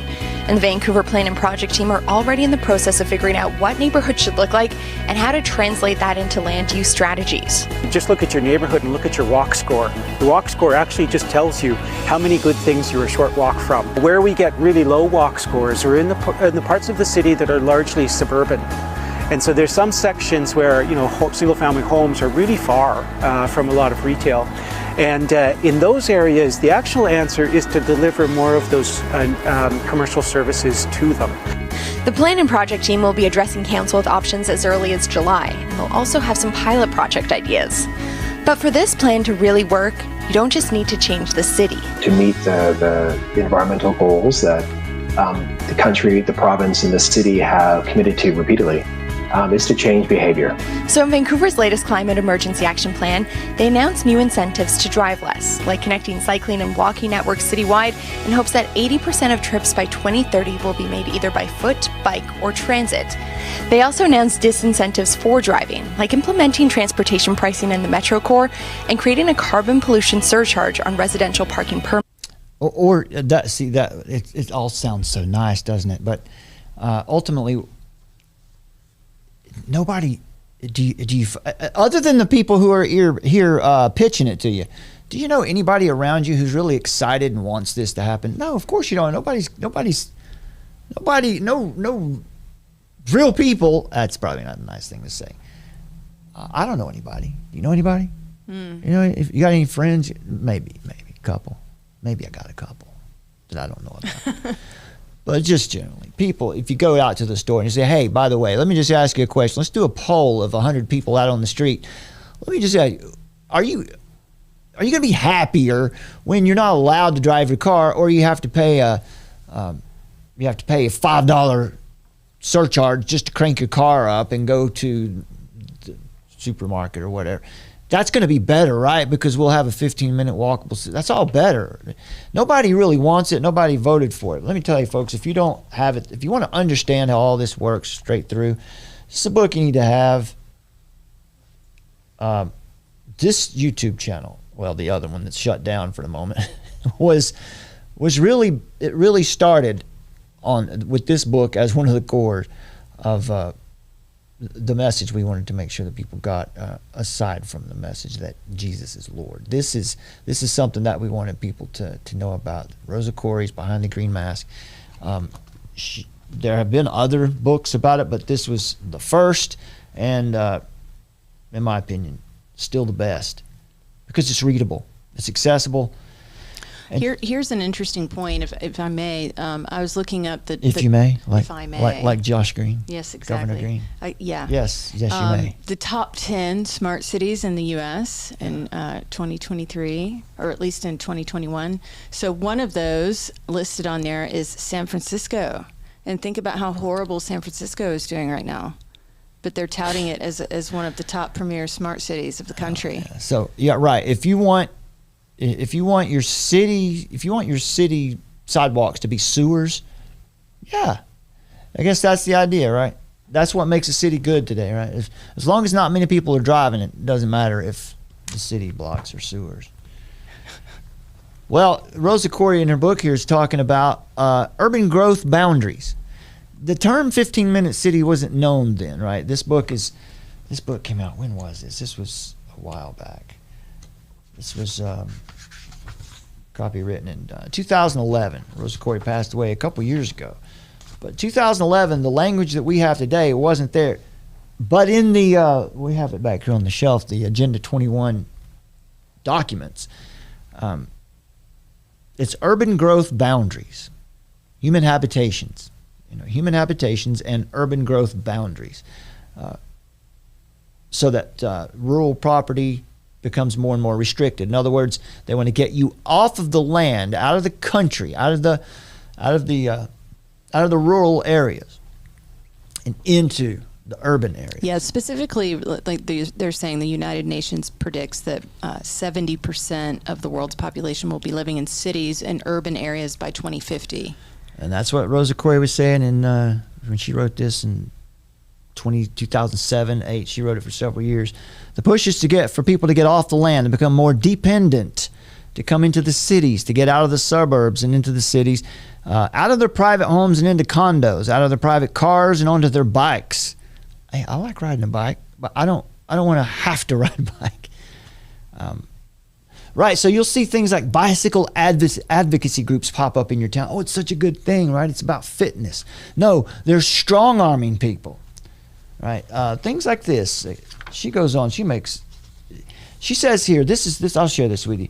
This plan, this thing they're talking about here, this thing that Mr. Ng was talking about, it is a whole life plan.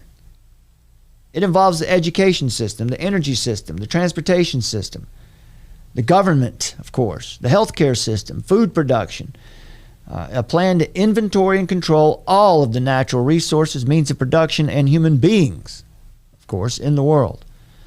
to take away your voice, right? So that the leaders you have are sort of handpicked. Like this Josh Green guy, he's one of those. He seems to have been handpicked. This is a new urbanism, they call it, right? And it's got all kinds of grants and funding. It's about three things. It's about economy, ecology, and social equity. Of course, the 3 E's of sustainable development. So, and you have to familiarize yourself with the term communitarianism, because that is the ideology that's at the core of all of this. That means to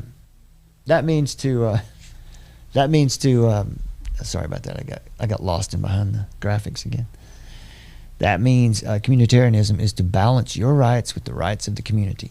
Right? That's not a bad idea, right? To care about the community and to care about the greater good. But once again, we have to deal with definitions.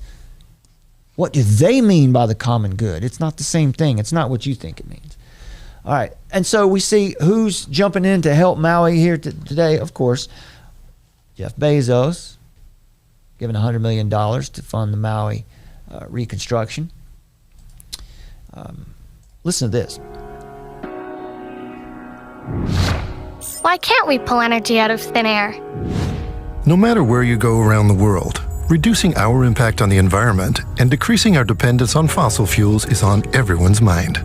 But how do you do it in a way that's going to benefit the most people? That was the question Hitachi asked before initiating the Jump Smart Maui project. This initiative demonstrates how electric vehicles, smart grids, and renewable energy like wind and sun can benefit Maui's residents. And it underlines the positive impact that Hitachi is making on the environment. Positive impact. It's our future. Now, I'm sorry, but don't you think that's manipulative right there? It's our future. It's about the kids, right? It's just for the kids. If you disagree with climate change, then you hate children, right? Remember, pandemic, if you don't get your vaccine, if you don't wear your mask, you want to kill your grandmother. It's this kind of thing, right? This is, again, what is it? Reflexive law. Yes. It's the idea of reflexive law. They're not going to shove this down your throat with the rule of law. They're going to use regulations. They're going to use coercion, social credit scores. Yes, things like that. Yeah, but with reflexive law, it's the idea of the law is always kind of changing, so it's reflexing, it's adapting, and that's to the algorithm and how they want to steer the ship, essentially, and that you need to be a lifelong learner. This idea of the gamified planet, which you'll hear them talking about these things. So you yourself have to be upgradable. Ah, that's right. That's right. So the Jump Smart Maui Renewable Energy Demonstration Project, they recently did a demonstration, or I wanted to keep looking at you. There we go. It's hot in here, you guys. It's burning up, so we're dying of heat. We can't run some of you know this. But it's not because of global warming or anything. We can't, because we can't run our AC during the show, or you couldn't hear us. It's that loud in here. So hey, if you like to support us and help us somehow get maybe a new air conditioner, or we can't change the air conditioner in this room anyway. Anyway, the Jumpstart Maui Renewable Energy Demonstration Project. This is just to show you that Maui has been the focus for all kinds of programs, demonstrations. They've been focused on this place for a long time. They worked, Hitachi and a few other companies did an electric vehicle technology demonstration experiment over a period of time recently. It was about a 6-year project. Japan's largest public research and development, Japan and Hawaii, yeah. Japan's largest public research and development management organization, New Energy and Industrial Technology Development Organization, that's NEDO, through a U.S.-Japan government agreement, funded the more than $30 million project that launched in June 2011. Partners included Hitachi, Mizuho Corporate Bank, Nissan, Maui Electric Company, Maui Economic Development Board, and the University of Hawaii Maui College, the state, and the county, and others. So everybody. Project attracted 530 resident and business volunteers on the island. Now this reminds me too of when we were talking about depopulation agenda in a show on our incarcerated channel now, about how they pushed those depopulation programs in developing countries.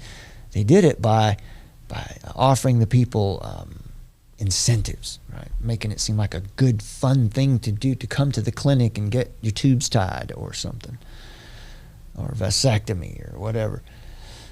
Same thing here, right? They bring people in, they give them incentives to take part in these experiments. The goal was to demonstrate smart grid technologies to enable efficient use of renewable energy in an island setting, and to respond to changing demands on the grid caused by as available renewable energy, such things as rooftop solar power, and on and on and on. But Maui was selected for the demonstration project because of the many renewable energy projects that are already in place that were impacting grid operations. For one thing, the MEDB, this president and CEO, Gene Unimori Skog, in an email said, talked about solutions were needed to allow the integration of more renewable energy. In addition, electric vehicles were gaining acceptance on Maui, she said. Fumitoshi Imura, president of Hitachi Advanced Clean Energy I do that a lot. Clean Energy. It is an injury, but Clean Energy Corporation concurred, saying that this project demonstrated how the electricity demands of the utility grid, the home, and the business can be satisfied with the integration of electric vehicles. The demonstration proves that we can dramatically change the interface between mobility and energy. He added that the impact of Jump Smart Maui is obvious on the roads where the electric vehicle is now commonly seen. Not today. And by the way, electric vehicles catch on fire a lot more than internal combustion engines. Isn't that right, Sam? Then we have lots of information on how the electric cars are catching on fire a lot more than. And plus, like, insurance companies won't. You have to park your car away from the building because if there's a fire that's likely to be starting. Yeah, something else, right? Let's jump in. Let's get a lot of those, right? So Jump Smart Maui helped the utility better understand how smart grid technology, renewable energy, and EVs can work together. She said, Skogan said, ultimately these efforts will contribute to solving Maui's energy challenges. Where'd those energy challenges come from? The investment in this project by Japan has truly been a gift to Maui and a major contribution to understanding how to achieve our 100% renewable energy goals, said Skog. She said that data collected from Jump Smart Maui will continue to be used to plan and implement sustainable business models of electric vehicles and grid operations.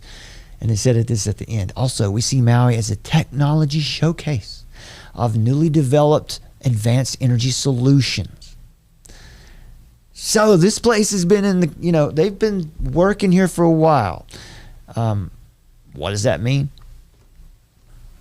Well, let's move next here. So so here's the Hitachi, where the Hitachi Corporation was involved here. The plan, they say, where in Hawaii, where 90% of all energy consumption has been relying on fossil fuels, there was an urgent need to convert renewable energy. To achieve this, Hawaii has set for itself the goal of supplying 100% of the state's energy needs through renewable resources by 2045. Now, if they, remember, net zero, the idea of net zero is suicide. If they do that, first of all, they can't. They're never going to accomplish this because it would mean it would just destroy everything. Now, I don't mean, clearly they don't mind destroying something, but it's not going to work out the way they want it. This is impossible. This can't be done. Again, fossil fuels are not your enemy. They're the solution. So 100% of the state's energy needs through renewable sources by 2045. It's never going to happen. To address the matter, they say, the Japan-U.S. Smart Grid Demonstration Project was launched. Hitachi has been participating in the Japan-U.S. Island Grid Project carried out by NITO, also known as Jumpstart Maui. Okay. Now, we get to our final section here. Not a moment too soon because it's about 400 degrees in this studio. All these lights. Today, it's a special day. Now, here's an article from, let's see, this is from trendingpolitics.com. The Kyle Becker has written this article. That's not Kyle Becker. Basically, the article is saying this. This is a lot of what we've already said, but an anonymous source in Hawaii claiming to be a whistleblower gave her view of local conditions. Just reported from a whistleblower. Let's see here. Got it right here. Listen to this young lady. I have been trapped in Lahaina for the last 4 days. And I experienced firsthand what was going on there. What I went through is not important. I need to get this message out. This was not a natural disaster. This was a direct energy attack on the people and the place of Maui. If you know what lives there, what descendants live there, you know why. And you know why it happened on 8/8. And if this is not something that you believe, it's time to stop being a sheep. They came in and they took control. There were trees standing and the buildings gone. This system, this weather system, came in from the mountains, from the east. That does not happen. They were not telling people anything. They were not letting people in to help. And they were letting people go in to get burned alive. There were people burning alive in the streets. There were people dead in the water. There were hundreds, if not thousands, of people that died. What they're telling you in the news is not true, and I lived it firsthand. I sat with the people. This is not to bring fear, this is to educate, because there is darkness that is being hidden. And soon people are going to see. I know now why Gaia sent me there. And I'm going to use this platform. There was no warning. There was no nothing. All right, so Gaia sent her there. Anyway, that's one, that's a perspective. And here, some of that, here's another one. Obviously, I'm not saying that I'm on board with everything she just said there. Definitely, I don't think Gaia sent her anywhere because Gaia doesn't exist. I don't know what that's. Again, so isn't that weird? Because the actual climate movement is about that, is about deifying the earth. And this young lady here who's had this traumatic experience, the confusion is what I'm pointing out here. But something, you take the, you take the meat and you spit out the bones, right? You separate the wheat from the chaff. But something is going on there.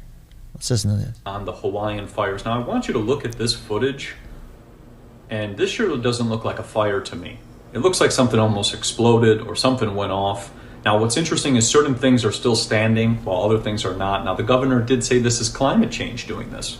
Interesting. What they don't talk about is in January how they had in Maui a smart city conference to turn Maui into an entire smart island, changing everything to electric, renewables, solar panels, and pushing everybody into electric vehicles.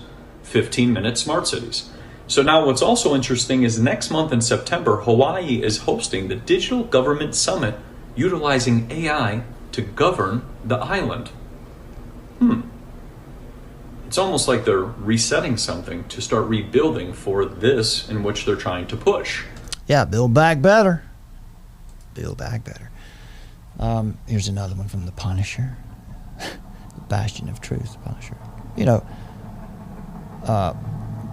more of the ideas that there's something is not right here. I don't necessarily agree with all the ideas here, but something's not right.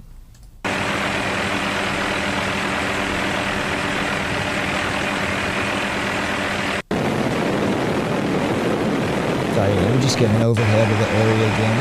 We've seen this already, you know, and you heard the claims. You've heard the claims that there's some kind of a weapon. Could be. It could be. But I'm not as interested in that because I don't know. I can't prove any of that. What we can prove is this kind of thing. There was a whistleblower in Hawaii who says what you're not hearing from a local government.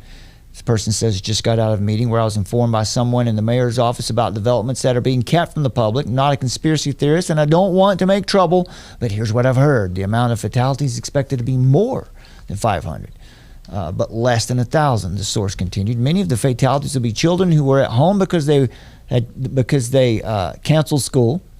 Parents worked and were not there to evacuate the children. Kids had no idea they needed to leave.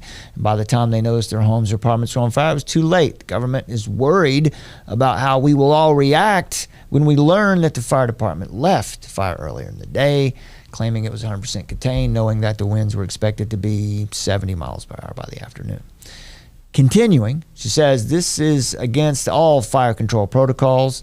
The fire department should not have left the original fire unattended. They're scared that the public calls for accountability will be more than they can control, and the protests and riots will occur. They plan to lock down Lahaina for several months. It will take months to clean up the hazardous environmental contamination. They won't have enough housing for all the displaced. There were 2,000 unaccounted for this morning. They have a list where they're trying to keep track. They found 700 a day, but there are still 1,300 missing. Continuing, they are very worried that the community is going to freak out when they find out how not a single fire truck responded to the fires. Source claimed the emergency sirens were not activated, the hurricane sirens, and loss of life could have been kept down by better emergency management, which utterly failed. The whistleblower says, I'm not trying to make waves or stir up problems, but I was so angry and sad when I found out how many children are dead that I knew I had to post this and let everyone know what I have learned. It's time for our officials to stand up, tell the truth, and face the music. They failed Lahaina. So, trust in the government is broken. And that's understandable. Just the same as the trust in the media is broken. I don't know whether any of this is true or not, but there is a good reason to not trust our government and our media right now. And that, when we have that situation, when trust is at an all-time low, lots of conspiracy theories will rise up out of that. And look, I'm not averse to conspiracy theories. We all should know that by now. But I like to stay focused on the things that we can actually prove, the things that we can show people, actual connections, right? We don't need to go into the mystical land. And so one woman who claimed to be a Hawaii fire survivor said this was not a natural disaster. We saw that clip earlier. There doesn't appear to be a lot of substantive evidence to back up the more elaborate theories. However, there are some unsettling coincidences. So let's go into this part that we can actually work with, right? Things where we don't have to speculate. We can just show you, here's what they did, and here's what happened after that. 4 months ago, Oracle CEO, this fella here on your, gosh, where is it? Where is he? There he is. 4 months ago, Oracle CEO Larry Ellison acquired nearly 98% of the 141 square mile Hawaiian island of Lanai, buying it from billionaire David Murdoch for an undisclosed sum, rumored to be around $500 million. This seems low. Ellison's holdings on the island include 2 resorts, golf courses, numerous commercial and residential properties, and extensive undeveloped land once used for pineapple cultivation. Lanai is about 40 miles west of Lahaina in western Maui, where the fires took place. The island's 3,000 inhabitants have been uncertain about Ellison's intentions for Lanai. However, in a recent interview on CNBC's Closing Bell with Maria Bartiromo, Ellison disclosed his vision of transforming the island. And here it is.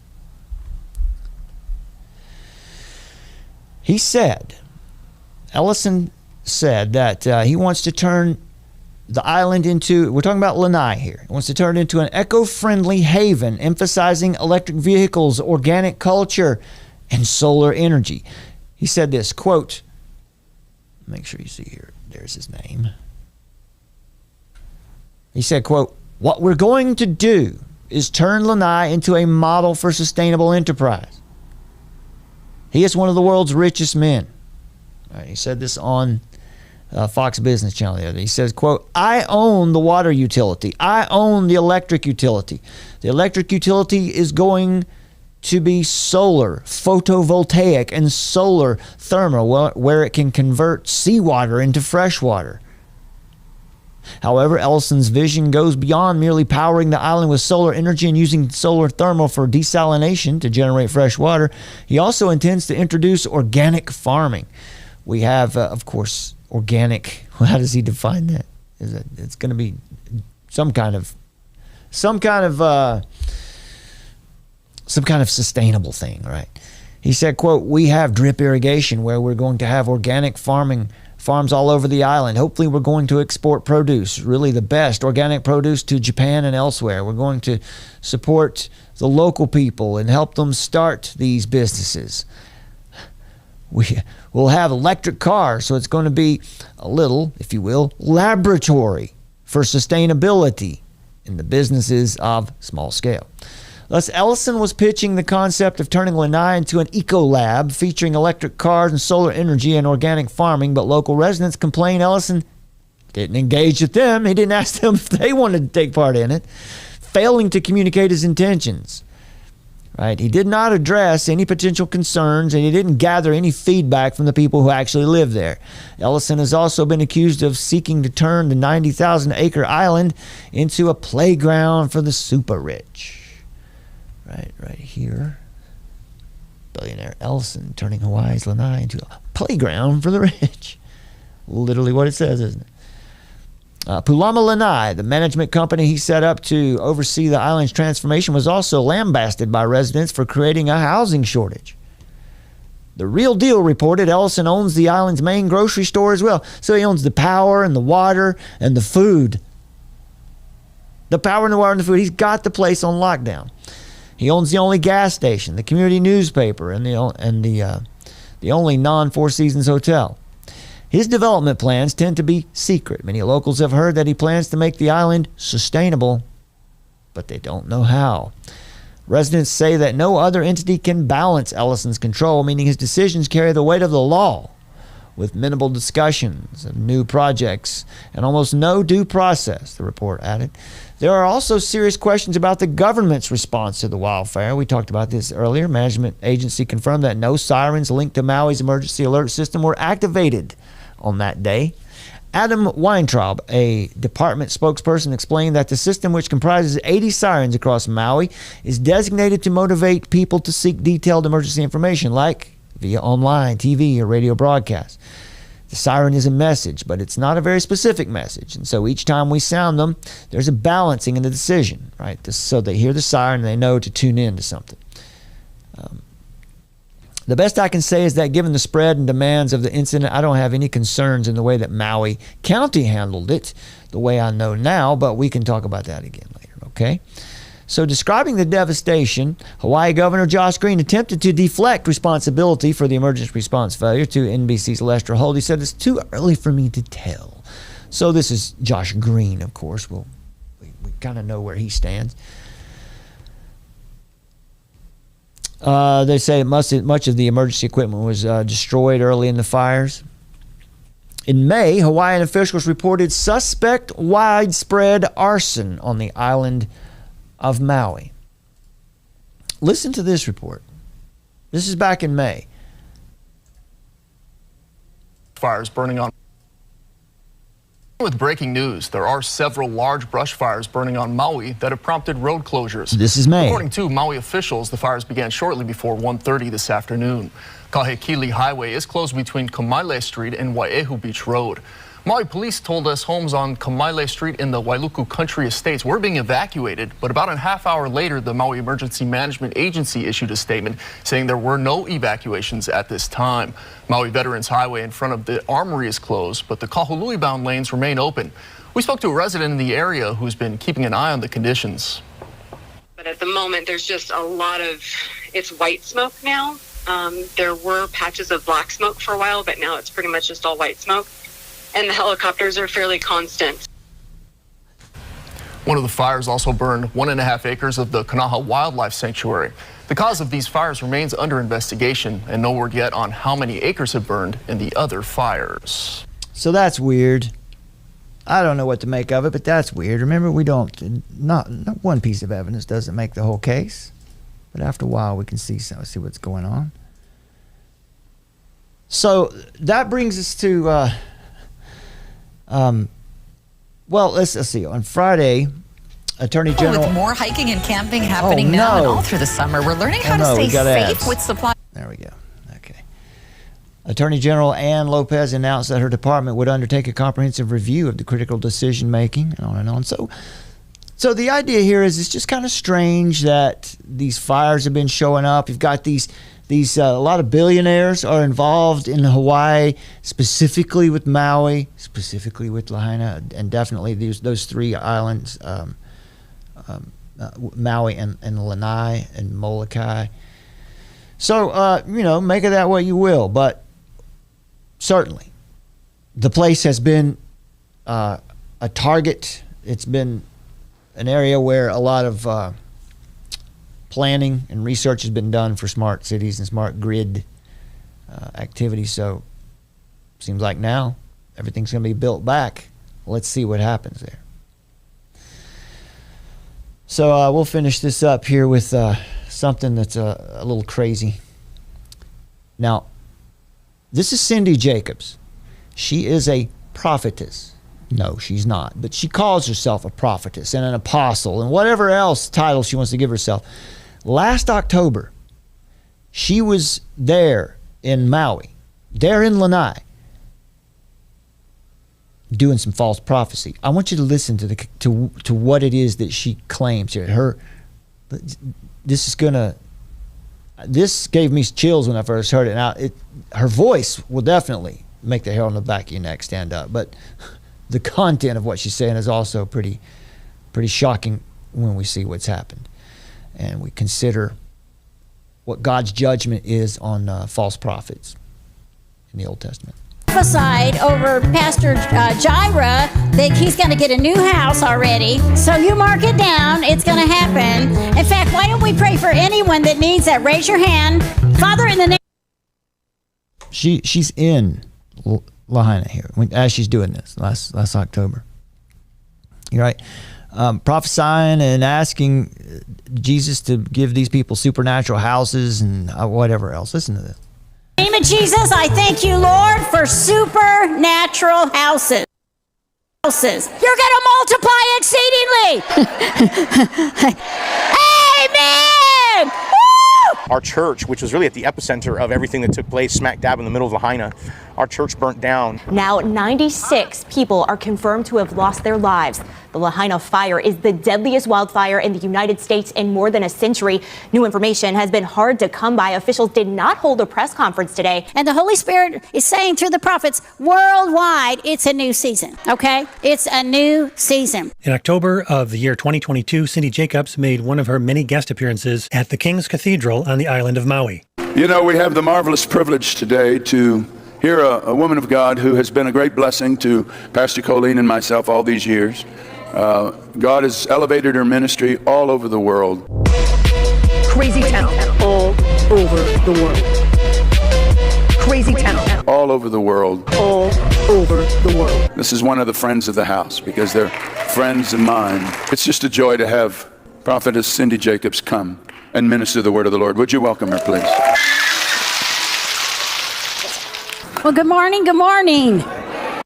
Okay, all right. So we've heard most what she said already, but this is really strange, I think. But it is actually part of the word of the Lord that God has given me for kings, and and for you, you're going to be very. This is King's Cathedral Church there in Lanai, right here where everything burned down. I'm not saying anything. I'm just offering it for you, right? We've got this people in here making claims, right? To claim a calling when one doesn't have a calling. To claim a calling and to say it's from the Lord when it's not from the Lord is that's a significant sin. All right, this is false prophets. Let's see here. This is Stephen Kozar, by the way. I have to give him credit for doing this. Stephen Kozar wades through a lot of muck to get these strange apostles and prophets and the silly stuff they say. In fact, why don't we pray for anyone that needs that? Raise your hand. Or stand up, quick. Stand up. Or stand up, quick. Father, in the name of Jesus, I thank you, Lord, for supernatural houses. Almost surreal scenes of devastation in Hawaii, where county officials now say 93 people are dead in the wake of the wildfires that continue to burn. Thousands of buildings burnt to the ground, mostly homes. Father, in the name of Jesus, I thank you, Lord, for supernatural houses. Burnt to the ground, mostly homes. And officials say about 1,000 people have been reported missing. The death toll is expected to climb. Lord, we thank you for testimonies from this one service. And even our own church in Lahaina, it's just been reported, has been burned. That are going to ring around the world. Amid the rush, the only two escape routes out of Lahaina along the coast were backed up. It's feared many of those who died were in their cars. Father, we thank you for the level of faith needed for these houses. Now, come on, get on the page. Because if you operate in faith, guess what comes? Favor.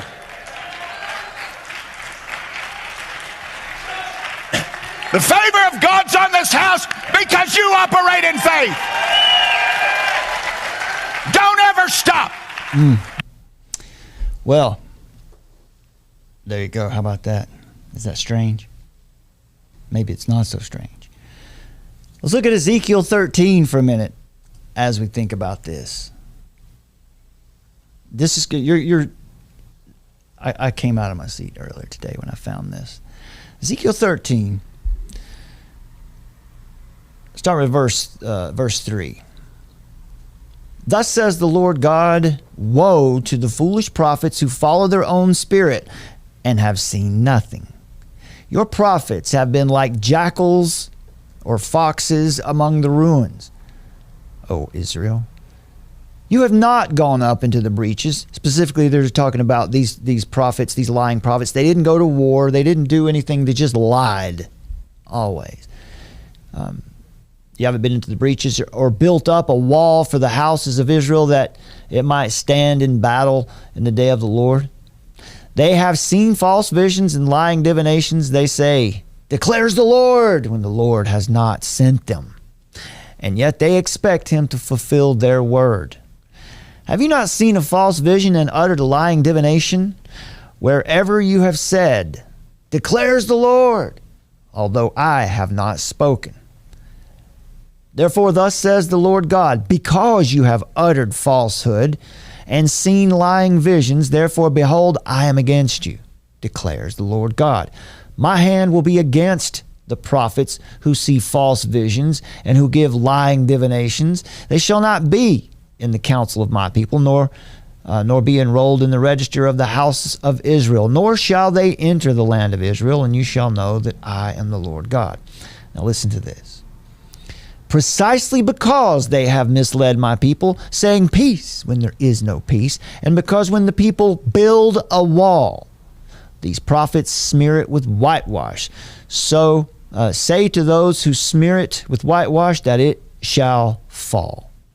There will be a deluge of rain, and you, O great hailstones, will fall, and a stormy wind break out. And when the wall falls, will it not be said to you, where is the coating with which you smeared it? Therefore, thus says the Lord God, I will make a stormy wind break out in my wrath, and there shall be a deluge of rain in my anger, and the great hailstones in wrath to make a full end. And I will break down the wall that you have smeared with whitewash and bring it down to the ground, so that its foundation will be laid bare. When it falls, you shall perish in the midst of it, and you shall know that I am the Lord.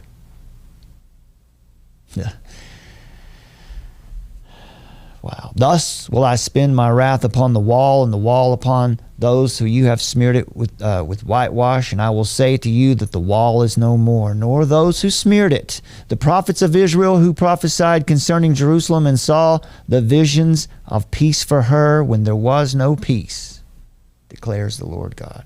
That's something else, right? In Ezekiel's time, there were many false prophets, both in Israel and when they went into the Babylonian exile as well. These false prophets of Israel mostly had an optimistic, positive message of deliverance, right? About favor. You hear what the pastor said a minute ago. You deserve favor. Always blabbing on with their pretended words from God. Their own desires, their own hopes, and their own wisdom, which is to say plainly, not inspired by God. One theologian explained it this way. He said they're like little foxes who burrow in the ground and ruin foundations of buildings and cause them to fall. They were crafty, mischievous, and destructive. Now it's interesting here. I'm not going to try to make too many, superimpose too many things on the scripture here, but I will say this. When you're, we see that there's consequences when false prophets are running wild. You might become more susceptible to being taken advantage of, maybe by the elites, for example. Cowardly, crafty, cruel, greedy. Heretics and false prophets are exactly like this. Matthew 7:15, beware of false prophets which come to you in sheep's clothing, but inwardly are ravening wolves. Acts 20:29, for I know this, that after my departing shall grievous wolves enter in among you, not sparing the flock. So even some of God's people, some of God's true people will be even destroyed because of this as well. They've seen false visions and lying divinations. They say, declares the Lord, when they haven't heard anything from the Lord. Their message is filled with hope and inspiration, packed with optimism and confidence. Don't despair. God will deliver us and we will win against the Babylonians. And so God's people misled and seduced. They were misled and seduced, just like they were in this church that day, last October, to ignore their sin, to pay no attention to imminent danger, as if there's no need for repentance. Peace when there is no peace. They never spoke of repentance, but guaranteed that the blessings of God were just around the corner. Just around the corner comes God's favor, they were saying that day. They didn't hear anything from God. God's wrath hit that area for sure. Why? That we don't know for sure. This is the essence of false prophecy, though. Posing as if they have a divine message and telling the people what they want to hear. Jeremiah 5:30 and 31 says, a horrible and appalling thing has happened in the land. The prophets prophesy with lying, and my people love it. But what will you do in the end? False prophecy is truly horrible in the eyes of God. False prophets are the worst enemies of God's people. And in the Old Testament, whenever false prophets became well known and very popular, that was the evidence, the final sign of decay in the nation.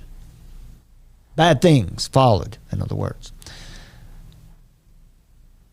And it's also astonishing and grievous that the people love it to be so. It's astonishing that it's a horrible thing that God's people were perfectly happy to have false prophets and corrupt leaders. The great lesson from God here is that popularity and great followings are not evidence that one is speaking for the Lord or leads in a godly manner. The people are perfectly satisfied with this state of things because they're permitted to continue in their sins without reproof or restraint when they follow the false prophets. And these false prophets unite to deceive and ruin the people. But what will you do in the end? When people follow corrupt leaders where there is no substance, no foundation in truth, and nothing stable to stand on, in the day when disaster comes, then there will be no help. What will you do in the end? Jeremiah 14:14 says the same thing. Then Yahweh said to me, the prophets are prophesying lies in my name. I have neither sent them nor commanded them, nor spoken to them. They are prophesying to you a vision of lies, divination, futility, and the deception of their own hearts. These people should have known that the Lord punishes sin, and they should not have believed in the false prophets.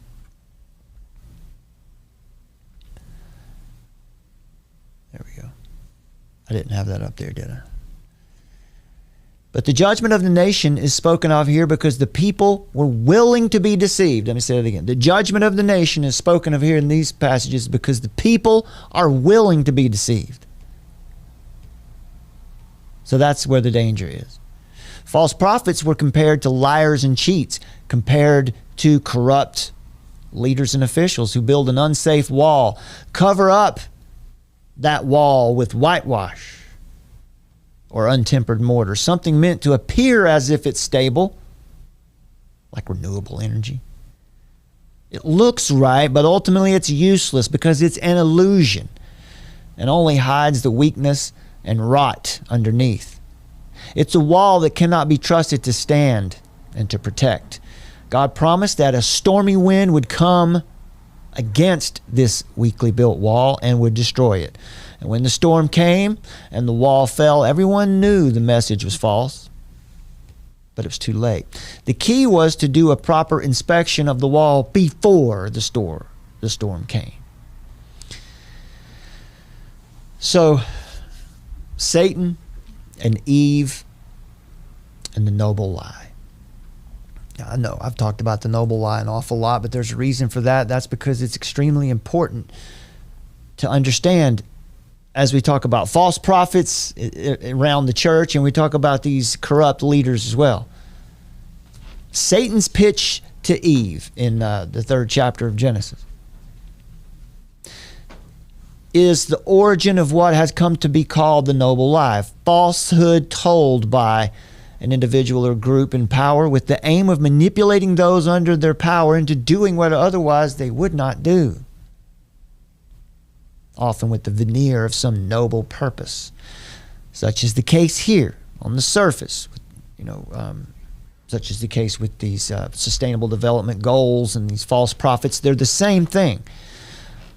On the surface, Satan wants Eve to reach her full potential, not to be held back by the artificial constraints of God's nannying. She was made for greater things, right? And it's time for her to start making her own decisions, to take on the world on her own terms and to be everything she can be. Feminism. Right? Satan feeds Eve a false dream and encourages her to follow her dreams. In thinking that when Eve is thinking that she's acting in her own best interest, in fact, she's slavishly doing the bidding of Satan and violating her own best interest. That is the devilish genius of the satanic noble lie. Such is the shape of the noble lie as it is introduced by Plato in Book 3 of the Republic, as you see here on your screen. Plato's lie is called the myth of the metals, and it's told with the intention of maintaining order in the Republic, ensuring that everyone obeys. Like Satan's lie, it is told by the powerful to enforce their will, while at the same time pretending that they are altruistically acting in the interests of their subjects. What the parable of the metals provides, Socrates says, is, quote, one of those necessary falsehoods, one single grand lie which will be believed by everybody, including the rulers, ideally, but failing that, by the rest of the city. The noble lie also runs down to our day. It's the origin of the modern practices of dishonest marketing and political propaganda and climate change nonsense. When the noble lie is working well, social harmony is maintained and the rulers are not troubled by any inconvenient revolutions. Profits are made, sin enters the world. There's only one problem with all of this. It's not true. None of it. Just like Cindy Jacobs' prophecies were false, so is the climate change policies, these sustainable development goals. They're not sustainable because they're not even achievable. They're not intended to be achieved. There's another purpose. The same can be said of Satan's deception of Eve. It's ennobling and empowering. It's an inspiring story that casts a grand vision of human achievement and sets high the bar of human striving, as high as God himself, just like the Babylonites. It is the sort of story that you might long to be true, even if it were not. But it isn't true. And Eve fell for it, and today people are falling for it again. False prophets like Cindy Jacobs, false prophets like Klaus Schwab and Yuval Noah Harari. But the noble lie is not only an exercise in deception, it's an exercise in division. On the one hand, they say it's about unity, but it's not. It can't be. It fractures society because there's no longer a common good. They have an idea of common good, but it's not the common good. It's their common good. The elites who understand the lie for what it is have one good, and everyone else who is duped by the lie has another good.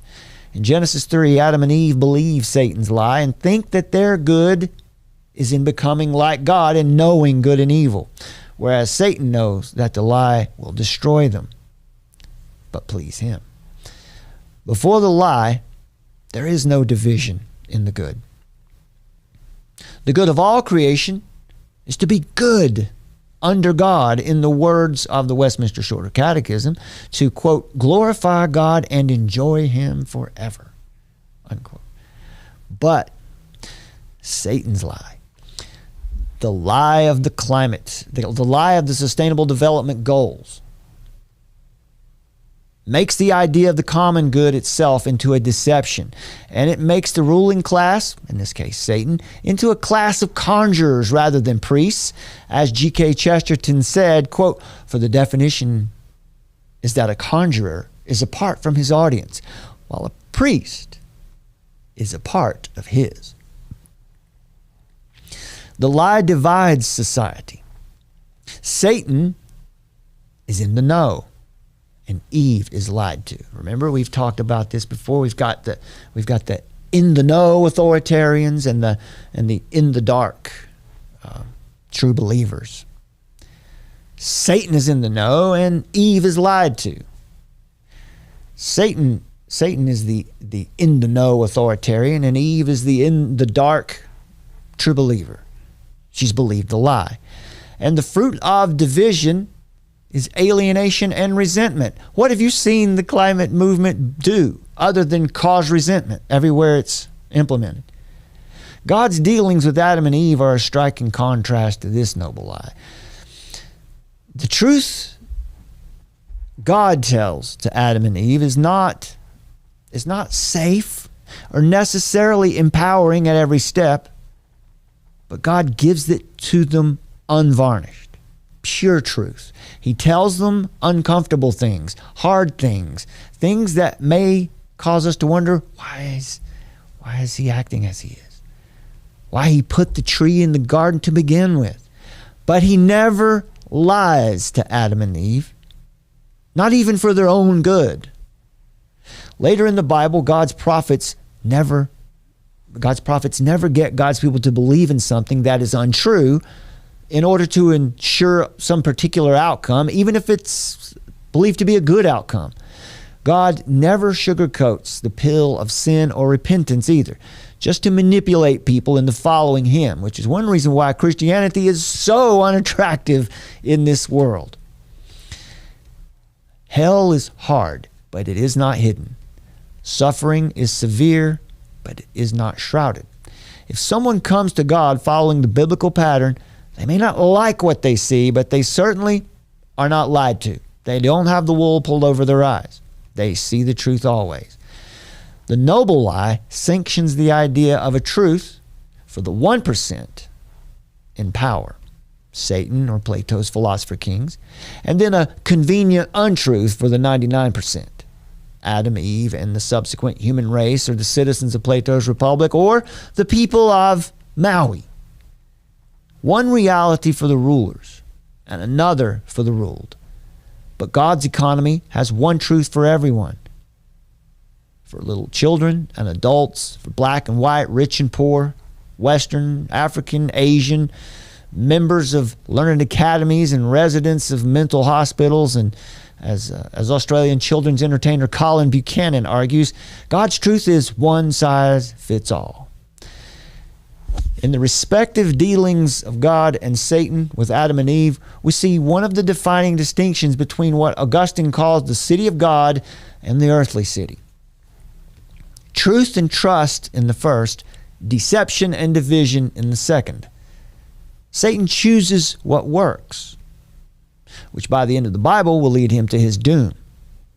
But God chooses what is true, which is also, in the end, what works. As Charles Spurgeon said, at this point, we've had enough of clever men without a conscience.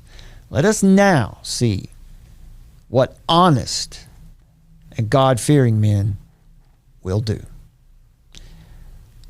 And we thank you for joining us today, my friends.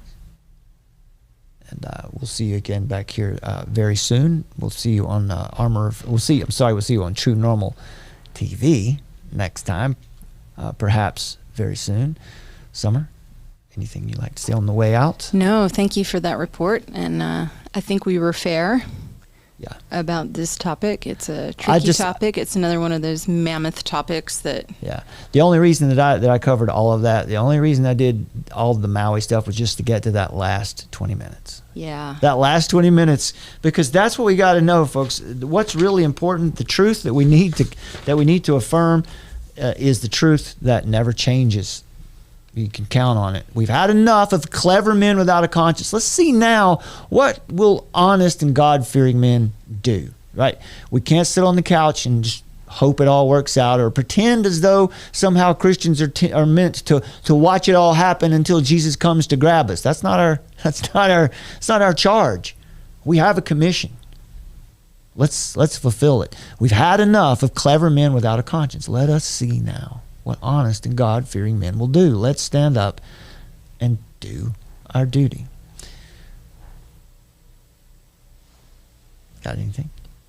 Nope. All right. That's all. Well, thanks for joining Thank you, me Brad. today. Thanks for being here and battling the heat with me. Yes, it's been a hot one. It has. All right, my friends, let me share this with you on the way out. Please take a moment, if you would, here on our True Normal TV YouTube channel to like this video, share it, and leave a comment. And if you haven't yet, make sure you please subscribe to this channel. We need to get this channel up over 1,000 subscribers so that we can have full functions here, at least as long as they allow us to be here. It's free and it really does help the channel. And by the way, folks, please download the Armor of Truth mobile app today. It's 100% free. It won't cost you anything, and you're going to get some stuff for it too. You get live notifications and a direct link whenever and wherever we go live, exclusive content, articles, reports, and resources. The Tracking Dystopia podcast, which will sound a lot like our last two shows, and a regular Bible study podcast. Right now we're in the book of James. If you can support Armor of Truth financially, every donation or gift makes a difference. Use the Armor of Truth mobile app, Give tab, or visit our website and armoroftruth.net/donate, or follow the links under the description to this video or any video. Set up a recurring monthly donation if you can. That helps us plan for the future of AOT, and that's very important. So what are you waiting for? Download the Armor of Truth mobile app now, my friends. That's the only place you're going to find us soon.